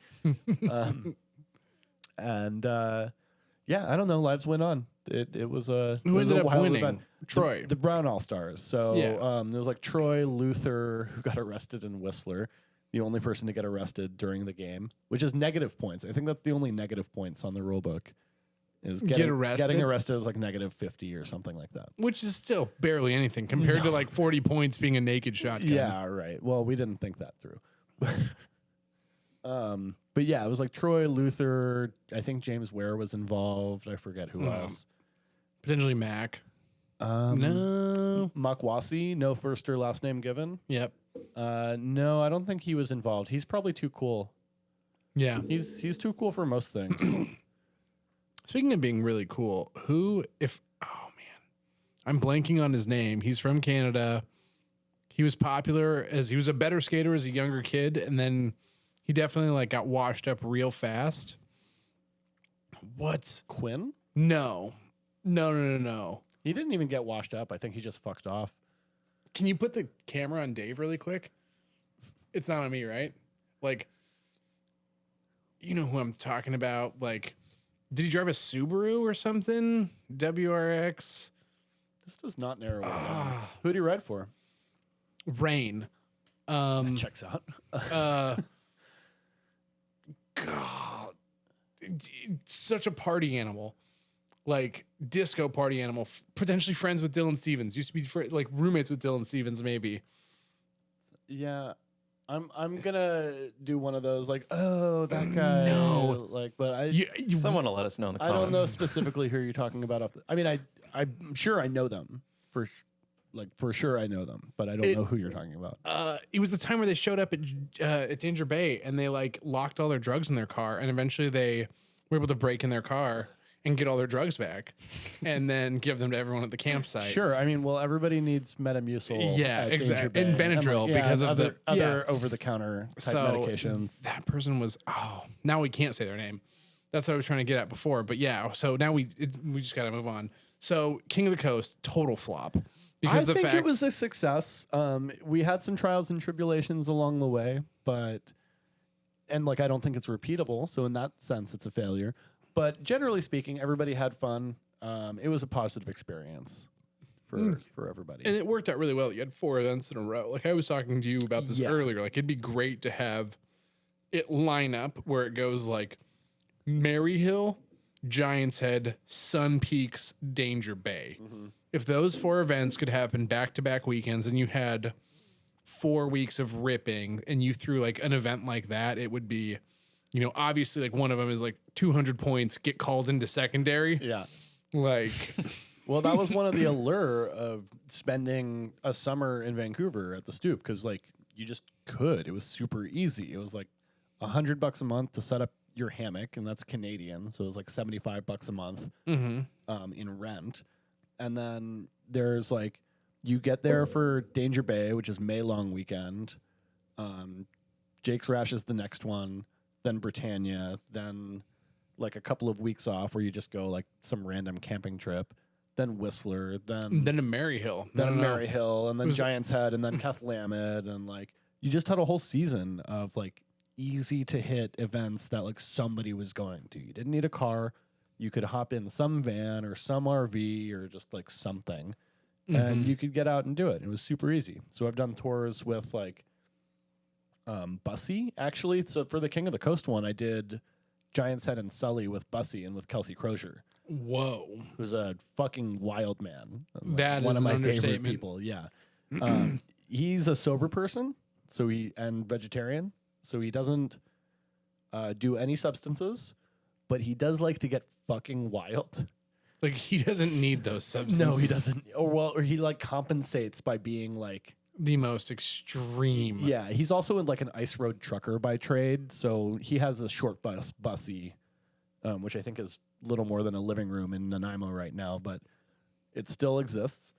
And he drives the most ridiculous forest roads on big ol' fuck off diesel trucks all day for work. So when he gets a little short bus, it's like a go-kart to him. And he's just ripping up forest roads, like with no four-wheel drive. Like one of the dualies popped in the back one time when we were going out in the hills behind Britannia. And he actually took it a little more calm after that. But like, yeah, if he's got the dualies in the back or like a trailer, God, the amount of fuckery I've seen on a four-wheel trail with a trailer on the back of Bussy. People like riding on top. You got like Griffin and Alege riding on top, and everybody else is like hollering inside. Just go on a trip with him if you have the occasion to. It's just wonderful. Yeah, Okay. highly recommended. He will judge you for asking for dome schwack breaks every hour, but like it's okay. He'll still accommodate because he likes ice cream. So you can be like, "Hey Kelsey, can we stop for a spliff?" And he'll be like, "No, I'm gonna keep driving." And I'll be like, "Hey Kelsey, though, there's ice cream at this gas station." He's like, "All right, I'm pulling off." I'm like, "That was easy." Wow. All right. I'm going to say there are some people that come to mind. Wheelbase editor, Marcus Bandy. Oh, As yeah. far as dome schwack bakes. I Like, was that wondering shit, if we were going to talk about Marcus. that on shit this. does Yeah. not fly. I remember Morgan. Well, he's a professional. He's been in the skate industry since like before I was born. That's probably not true, but like he was like an early 90s pro. I'm just going to say this. I've driven across the country, and every time I've been in a skate van, I've never gotten pulled over and never gotten a ticket. What are you insinuating? If you look legit, you get away with shit. And I definitely, I've got a lot of things going for me. And Bald head and Crocs and just like appearing very much like a dad. in a polo shirt, and I just talk my way out of shit like you wouldn't believe. I've got my buddy Monkey. Monkey talks his way into jail. Who also looks surprisingly professional for how. You know Monkey. Yeah, I do. He looks pretty good now, but I mean, there was a moment That's where true. He doesn't have the hair anymore. Although yeah. he takes his shirt off and he just looks like he's spent. $12 on prison tats. He's spent his entire commissary for a year. Yeah, dude. Some of his tats are so bad, but like I love the guy. Yeah, I like asking him to explain his tattoos because there's some So he just won't. They're so stupid. He's like, "Why do you have 1992 tattooed across your chest?" Like, Why do you have a I one? won't tell anybody. Why that. do you have a 151 tramp stamp? Oh yeah, that's the one he wouldn't explain to me. the Actually, one. yeah. That's a great one. That's right. One of my best friends is a 151 tramp stamp, and if you ask him about it, he's gonna hate me. Deny. So yeah, that was so driving around in a van, like super crazy, great time. And I mean, that's super funny that we're talking about this because Morgan and I talked about this and Monkey and I talked about this, like some of the best time skating and just like van trips, cruising around, going to skate events. And a lot of the time it's like hectic shit. Like, oh man, we got to be somewhere in 10 hours and it's a 9-hour drive. Like, You want to tell a quick New Orleans story while we're here? no, fuck New Orleans, dude. I hate that place. I'll never go back. That is my Moby Dick. That's my white whale. Yeah, Marcus Bandy. So like there was a time Marcus Bandy was driving to Giant's Head, and as he was driving up, Morgan was in that van, and he was just like, "Yo, Nate, you gotta get me out of this van." Like Marcus Bandy doesn't stop for shit. And I was just like the type of dude. I was like, "We're not stopping, but we're not hating either." So like, just come on. At one point, it was like 8 people in that wheelbase. the like mirror skate wheelbase one, and then it ended up being like 4 people in that one, and like 12 people in the van I was driving, and people were just like, "This is way better," and get like 2 hours, 3 hours behind Marcus Bandy driving the same road, and I was like, "Well, that's." I mean, that's exactly why the Switchback crew and the PDX crew both separately installed funnels and hoses into their buses. P funnels. Yeah, so you don't need to stop. Oh, we Subsonic, their Sprinter van had a P funnel in it as well. Yep. And we were driving down. It works. And we were driving down to a Danger Bay one time, and we were all racing. It was me in the Owen van, Subsonic van, and then Les, I want to say, was in a U-Haul. And the Subsonic van had someone on the P funnel, and they went to cut me off as we were getting off the freeway. And so they like hauled ass to get in front of me. And the person that was speeding, we were like, because we could see them. We couldn't see anything below the belt. We could see from our van into the back of their van, and we could like make eye contact. So they cut us off, but to cut us off, they had to slam on their brakes. And so the dude at the P funnel gets like ejected forward in the van, and we just see like just pee going everywhere. So you don't need to have seatbelts in recreational vehicles, which these are classified as. Yeah. This is mostly legal, I think we could call it. Mostly legal. Yeah. Should be the name of the podcast. Yeah. Yeah. Mentoration on a moving vehicle down a highway.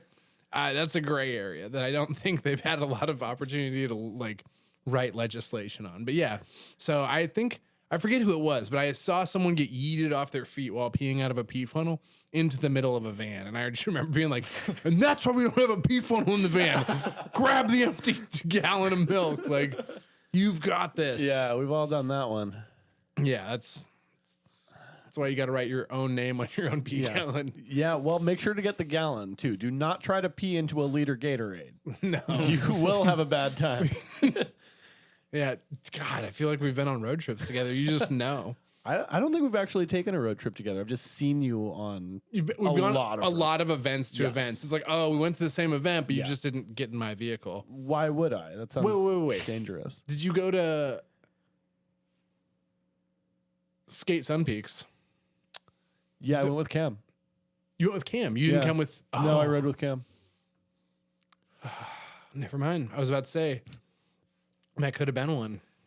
I don't know. I mean, I've been in your van, but I think just like briefly to At an event, roll yeah. a spliff for Giants Head or whatever, yeah. Or like heckle you and Morgan and then leave. We're invincible. Yeah. We're waterproof. We have a van with a PA system and a beanbag chair in the back of it. Like, you can't stop that. And at least one hammock. Facts of life. The hammock in the back of a Sprinter van, by the way, is so sick. Yeah. Highly recommended.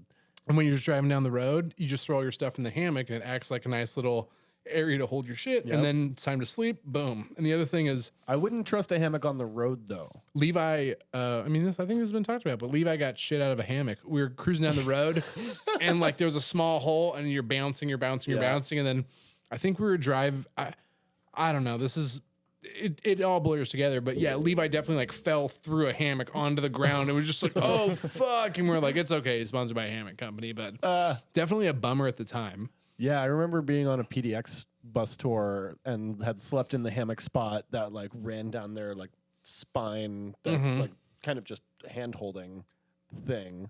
It was definitely not rated for the human weight, but JP slept down there, who's 112 pounds. Yeah, exactly. He's not no thick bone biscuit like we are. And so I had gotten drunk the night before, went to sleep in the hammock. Casey, like for the intention of Casey, had just start driving. Because I didn't have to wake up in the morning whenever we like started going, because they would switch off and they were both gnarly road dogs. So like they'd have like husband and wife duo, or husband and husband. I guess it's the 21st century. Yeah, we don't need to just exist being in, able to like the bang out. heteronormative binary. But They could bang out a 24-hour drive in 26 hours. Somebody would get drunk the night before. The other one would not. Would wake up at 6. As long as you were on the bus in the morning, you're on the bus. If you're not on the bus in the morning, I would recommend sleeping on the bus next time because you might get left. But yeah, so they would like leave at 7 and I'd still be asleep in the hammock. And I think somebody woke me up and been like, hey, that's bouncing way too much. You need to get the fuck up. And I wasn't allowed to sleep in that hammock anymore. Yeah. But yeah, pick your hammock spots wisely. is the recommendation. You guys have a great one worked out for the Omen van. Yeah, the emergency oh shit handles in the Yep. front seat, and then we also had a crossbar that was steel bolted from edge to edge. That's the way. And to so do it. that was good to go. And Yeah. that was really nice because you could hang your longboards and your helmets on it, Right. but you could also hang that. And then at one point, we had ripped all the seats out. And so we had 2 hammocks and a couch and a beanbag chair in the back of the van. And it was just me and Morgan driving around. And people were like, remember that. oh, yeah, can we hop in the van? And me and Morgan just like literally had our shit everywhere. Like, we're like, there's really no room. Like, blah, blah, blah, blah. People were like, You do like 4 minutes of tidying. Like, Yeah. it's like a beautiful new van. It's and we're just like, we're just cruising around, and there just got to be a point where like, I was like, oh man, if I bring another person on, like we're gonna have to get rid of the beanbag chair. Like I don't know if we can. We can't do that. Yeah, we can't do that. Like I'm in luxury mode right now. I'm like, I'll just sleep in the hammock. Be like, nah, that's if the beanbag chair gets uncomfortable. That's my hammock. You can't sleep up there. You know? Also, hammock camping, highly recommended. Do not be afraid of it. Yeah, Even in like Canada, in like colder weather conditions, I've camped in like snow in a hammock. yeah. Just bring a tarp, bring a line, like a rope line, and like A-frame the tarp over you. Done. Like you'll be toasty. In a 0-degree bag, and your problems are solved. And if you You're get really sweating gangster, in you there. can throw a sleeping pad in the bottom. Like that's one of the things. That's what I do with my old thermarest that doesn't hold air in it anymore. Mm-hmm. You just have a deflated thermarest, so it kind of bends, it contorts to your body, but it doesn't like fight the like contortion. And then you just line your shit with a thermarest pad, A-frame a tarp, 0-degree bag.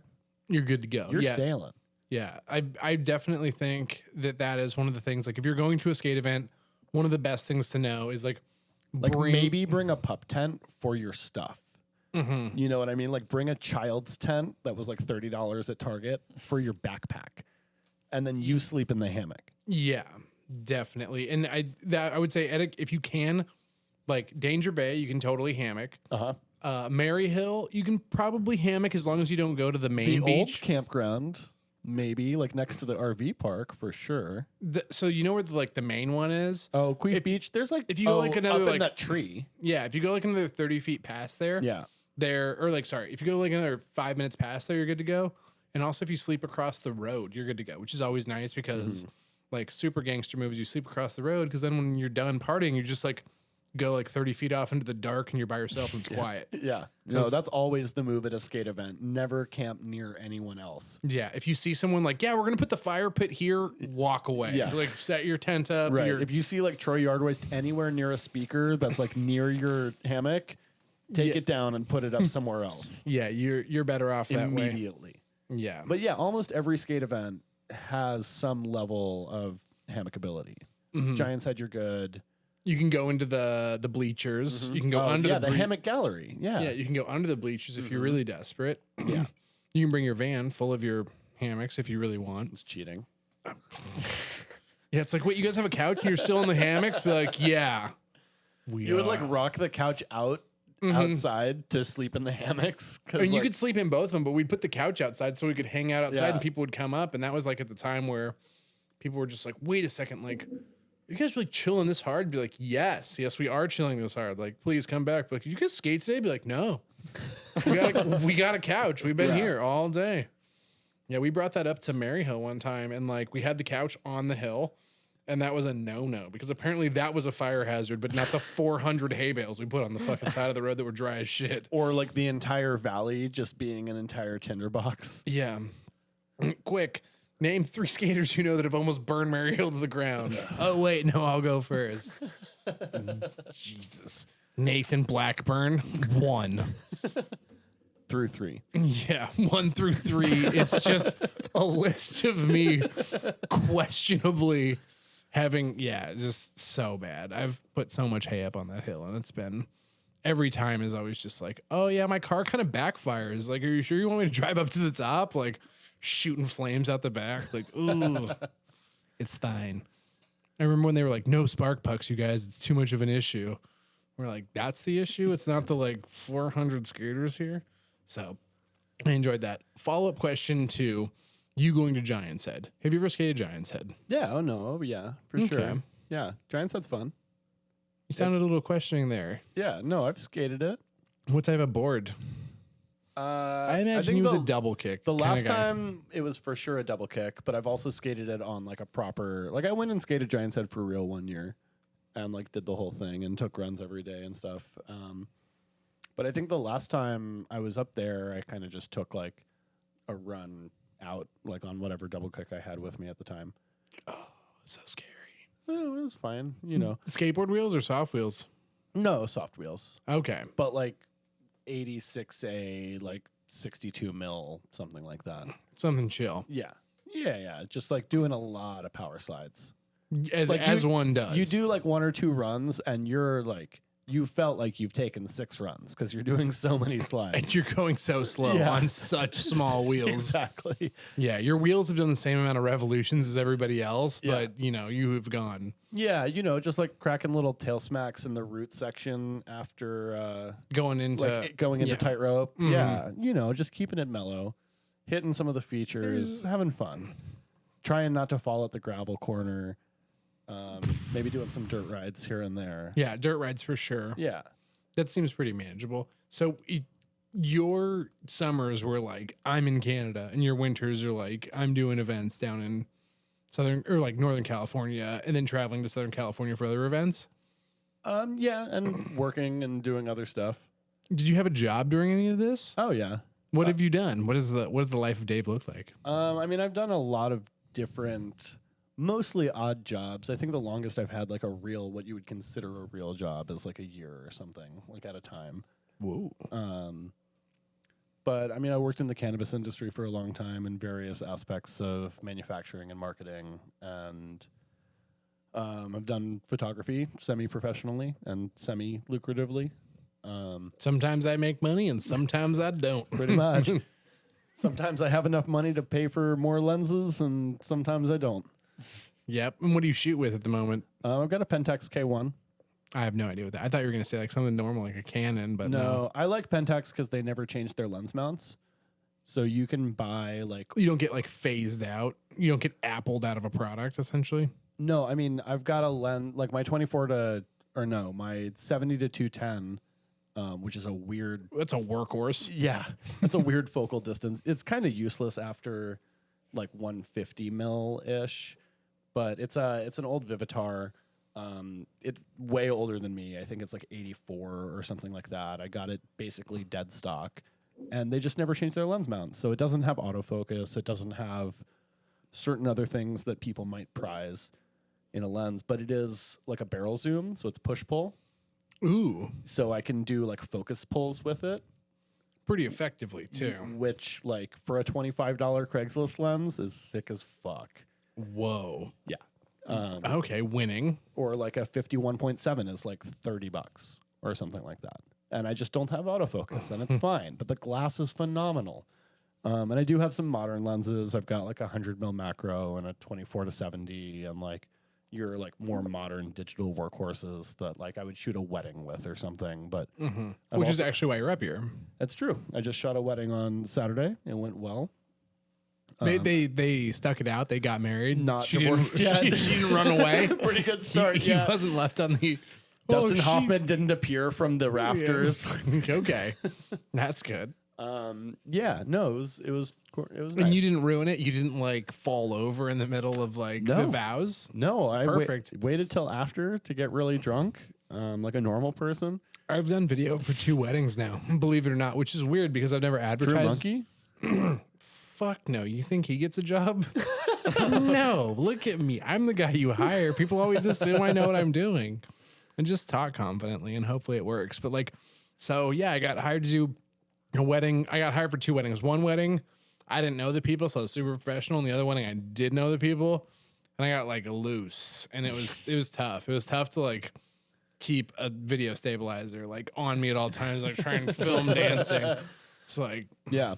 it is what it is. Well, I started taking my camera out to events, like seriously at skate events first, and then festivals second. So I guess you would say I'm pretty experienced with being loose with a expensive ass digital camera in my hand. Those are 2 very difficult things to like take photos of. Like Generally it's- speaking, at skate yeah. events, it's like, oh, you're going 35 miles an hour. I hope I got the zoom right. Yeah. And then like in like a music festival, it's like, oh, I took a good photo. It's like, oh, I can't post that. Like person that I took the photo of doesn't have a top on. Crap. Like that happens. Like That does happen. Yeah, I got flagged once on Facebook for a group photo where somebody didn't have a top on, or no, it was like a sunrise set at Shambhala, and the dude I had taken a photo of had just like his whole balls hanging out. as one does at they were, Shambhala. like, really, It was very tasteful. it was tasteful. It was God honoring. No, it was just like very fake looking, and it didn't cross my mind for a second that might like hit the Facebook flag, but I got flagged for it. And it sent me the post of like, hey, this thing has been flagged for nudity. It's been taken down. Like, here's the IT ticket, essentially, if you want to dispute this. And I disputed it by saying those aren't even real balls.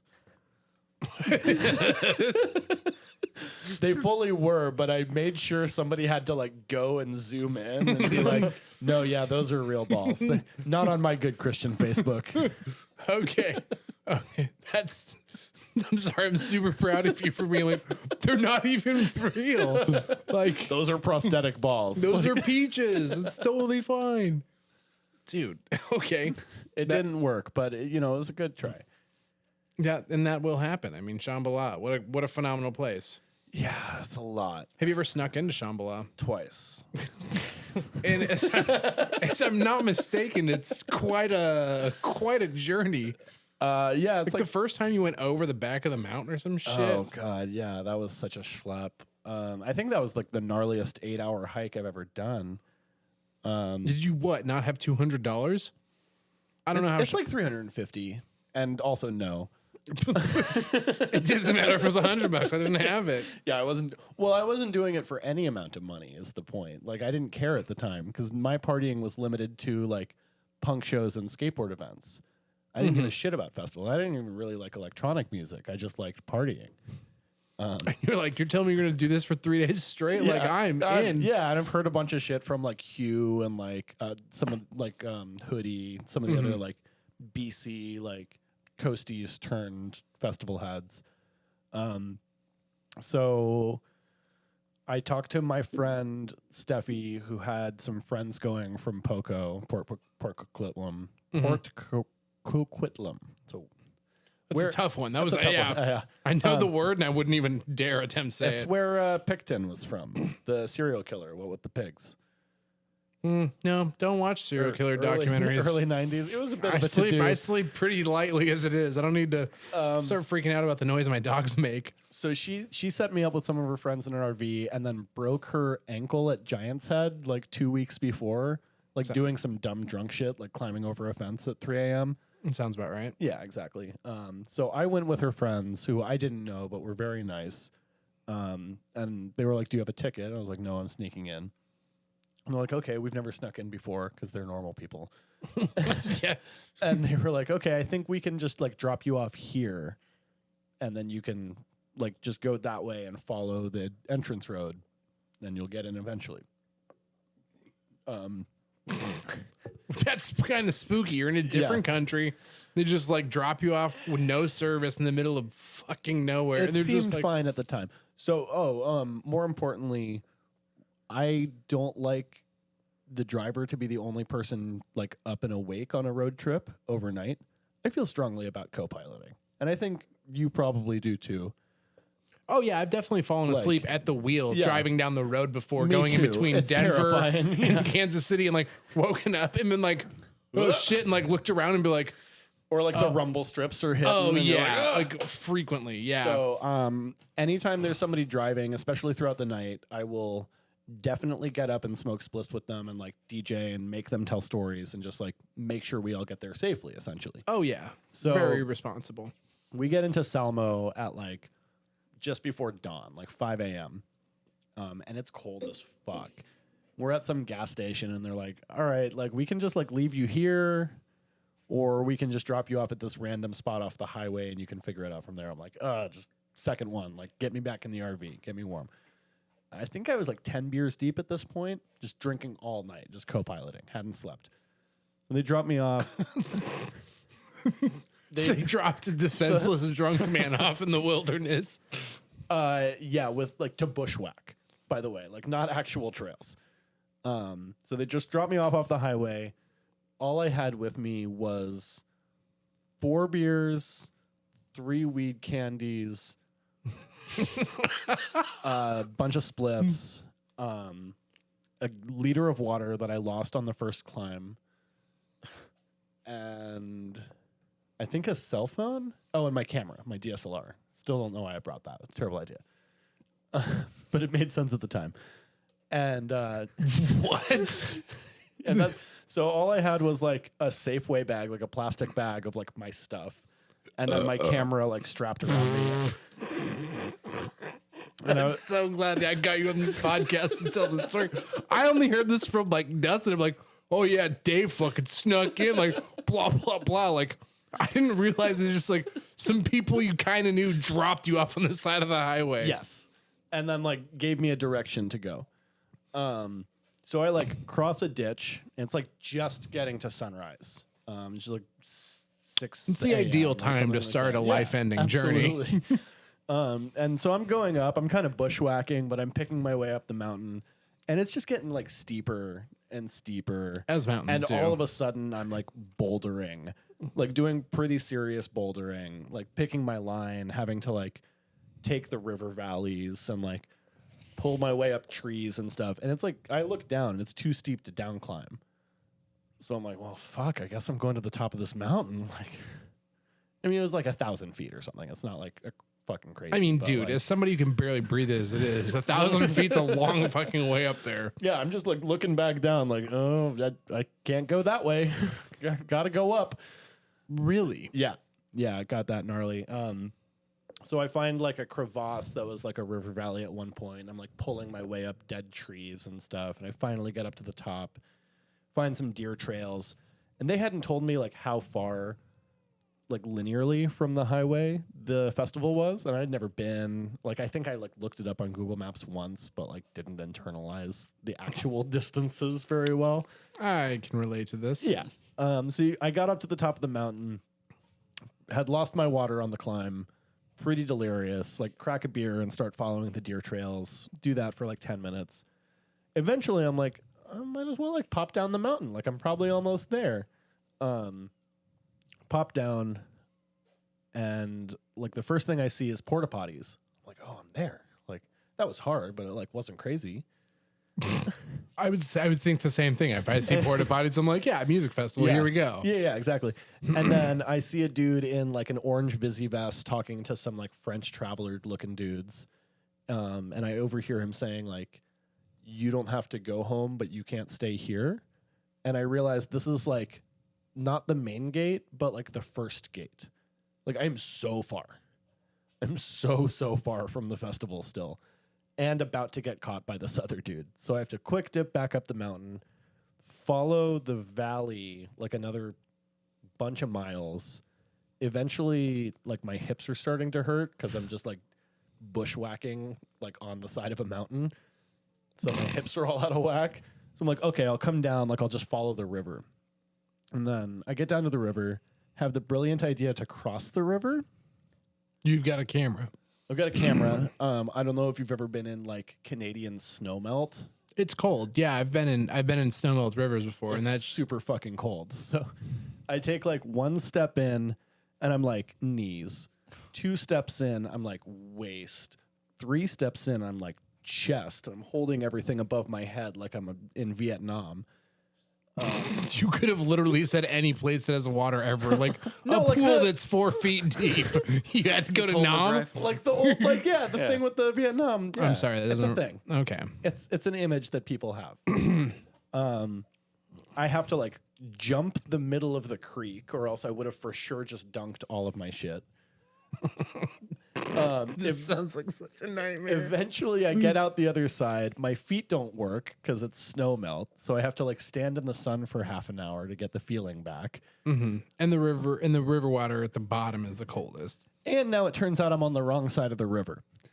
And it keeps splitting into tributaries, so I keep having to recross the river. And I had to do that like 4 more times. Eventually, again, like didn't have any water, only had like beer and weed candy and spliffs. It'll keep you alive, but like not in the most healthy way. Yeah, there you go. That's an accurate representation. I did have my head above water, but like not far off. Crossed the river like 4 more times. Granted, it was like knee to hip deep. The other crossings, it wasn't nearly as deep as the first one. But eventually, I'm just like delirious, walking circles. I keep thinking I hear the festival, but it's just like nature sounds echoing in my delirium. And I start just walking along the road, the real road, because the whole time I'd been like ducking for a car and like can't have anybody see me. I'm sneaking in. I'm sneaking in, guys. Eventually, I just gave up. I'm like, I'm walking on the fucking road. Like, arrest me. I don't give a shit. Yeah. And the first car that passes is like, hey, you want to ride? There's some medics that had to go into town to fill their methadone prescription. They didn't have any water for me, but they were like, oh, do you have a ticket? I'm like, no. And they're like, okay, yeah, no worries. Like, we'll just drop you off right before security, and then you can go up the mountain and like get into the parking lot from there, and then you'll figure it out. And from like when they dropped me off to when I actually got in the festival, it was another half hour. From when I had gotten dropped off at the highway, from when they picked me up, was like 7.5 hours.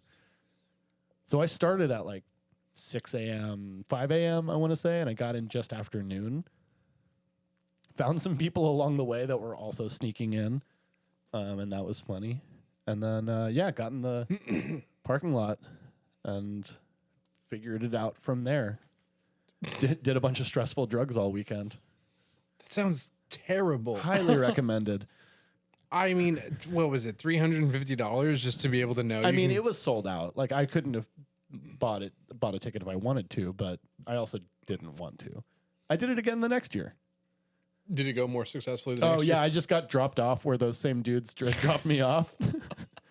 And then got in like 6 hours before for my friends who were my ride. I texted them when I got in. I was like, hey, like, where are we setting up camp? I just got in. He's like, fuck you. Like, we're still in line. I'll text you when I get in.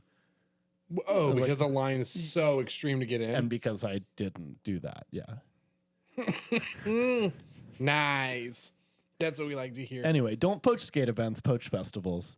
Yeah, they can afford it. Yeah, they'll be fine. Shambhala will be fine. They will survive. Okay, that's what I like to hear. Yeah. I guess, what time are we at, Kyle? Like 2.5 hours. Oh, man. It's a long one. That'll happen. Is anybody still here? Do Do you think? Do people like listen to this? Let us know. Let us know in the comments. Yeah, if you made it this far, please use discount code on the Freewheel Co. website, Hiltbrand. You can figure out how to spell it. It will save you nothing. Oh, come on. Give them like 0.5%. 0.5%? Yeah, give them 0.5%. 0.69%. Yeah, can you do that? Okay, yeah. Can you do fractional percentages? If you made it to this deep in the podcast, Yeah. I'll save you 10% on your Freewheel Co. order. There you go.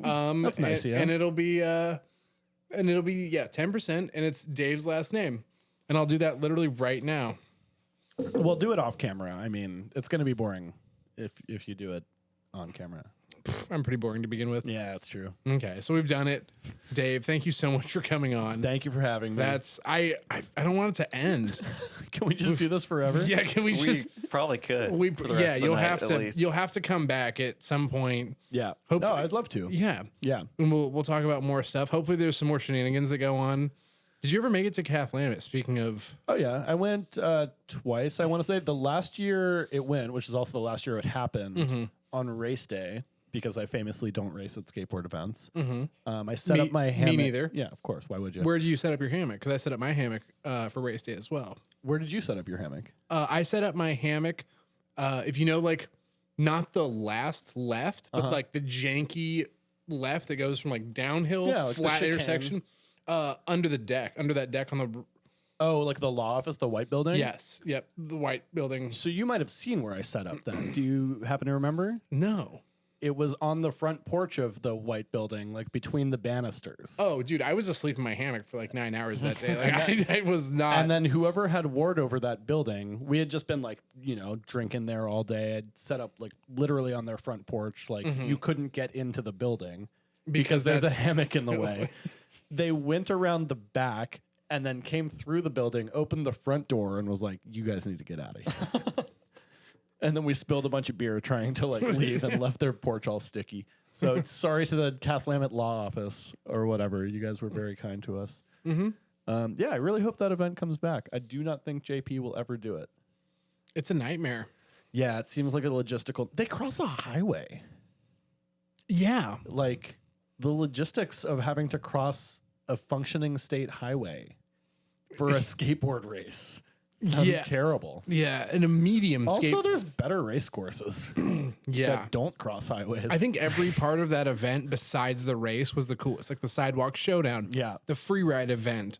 Watching people break themselves on the slope style course. Yeah, the slope. Oh my god, the slope style course, dude. Brandon Tisson. Oh my god. Yeah. Brandon Tisson. Well, Just I insane. guess this is a great point to kind of end it. Yeah, Dave, thank you so much. City Blights magazine, as always, wonderful. Kyle, you produced the living bananas out of it. This is Dave Hiltbrand. These are at Motion Boardshop for purchase. You can only get them in store. If you want to buy one.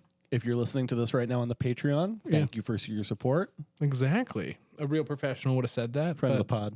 Exactly. And then give us your plugs. City Blights magazine. You saw the Instagram. I haven't posted to that Instagram in like 4 years, so probably don't visit it. But I've got my my personal Instagram. You can find it if you know my name. It's just my name. It's at my name. But I misspelled it. I left out the T, so it's my name without the T. Okay. I've got a Facebook page. I don't really post to that either. No one does. Buy the magazine. Buy physical media. Support print shit. Go to Flatspot. Go to Motion. We're available at Vamp Records and Vintage in Oakland. Ooh. I'm trying to get into more liquor stores. I also make pocket ashtrays. You can find it on Big Cartel. Taste the ratio. Taste the ratio. Don't start forest fires. I'm about this. Yeah. Well, thank you so much. And if you're hearing this, skate safe, wear a helmet. Wear a helmet. Yeah. Please. We love you. And thank you, Kyle. Thanks, Kyle. Hey, you're welcome. You've done such a good job. You guys do even better. Probably. We haven't seen it yet. We don't but know yet. yeah, We hope so. We hope so. Yeah. Okay. All right. Well, this is David Hiltbrand and Nathan Nate Blackburn signing off. Such a radio personality. You're so good at this. It's like I've done this before. It's like you've done this more than 5 times. I love it.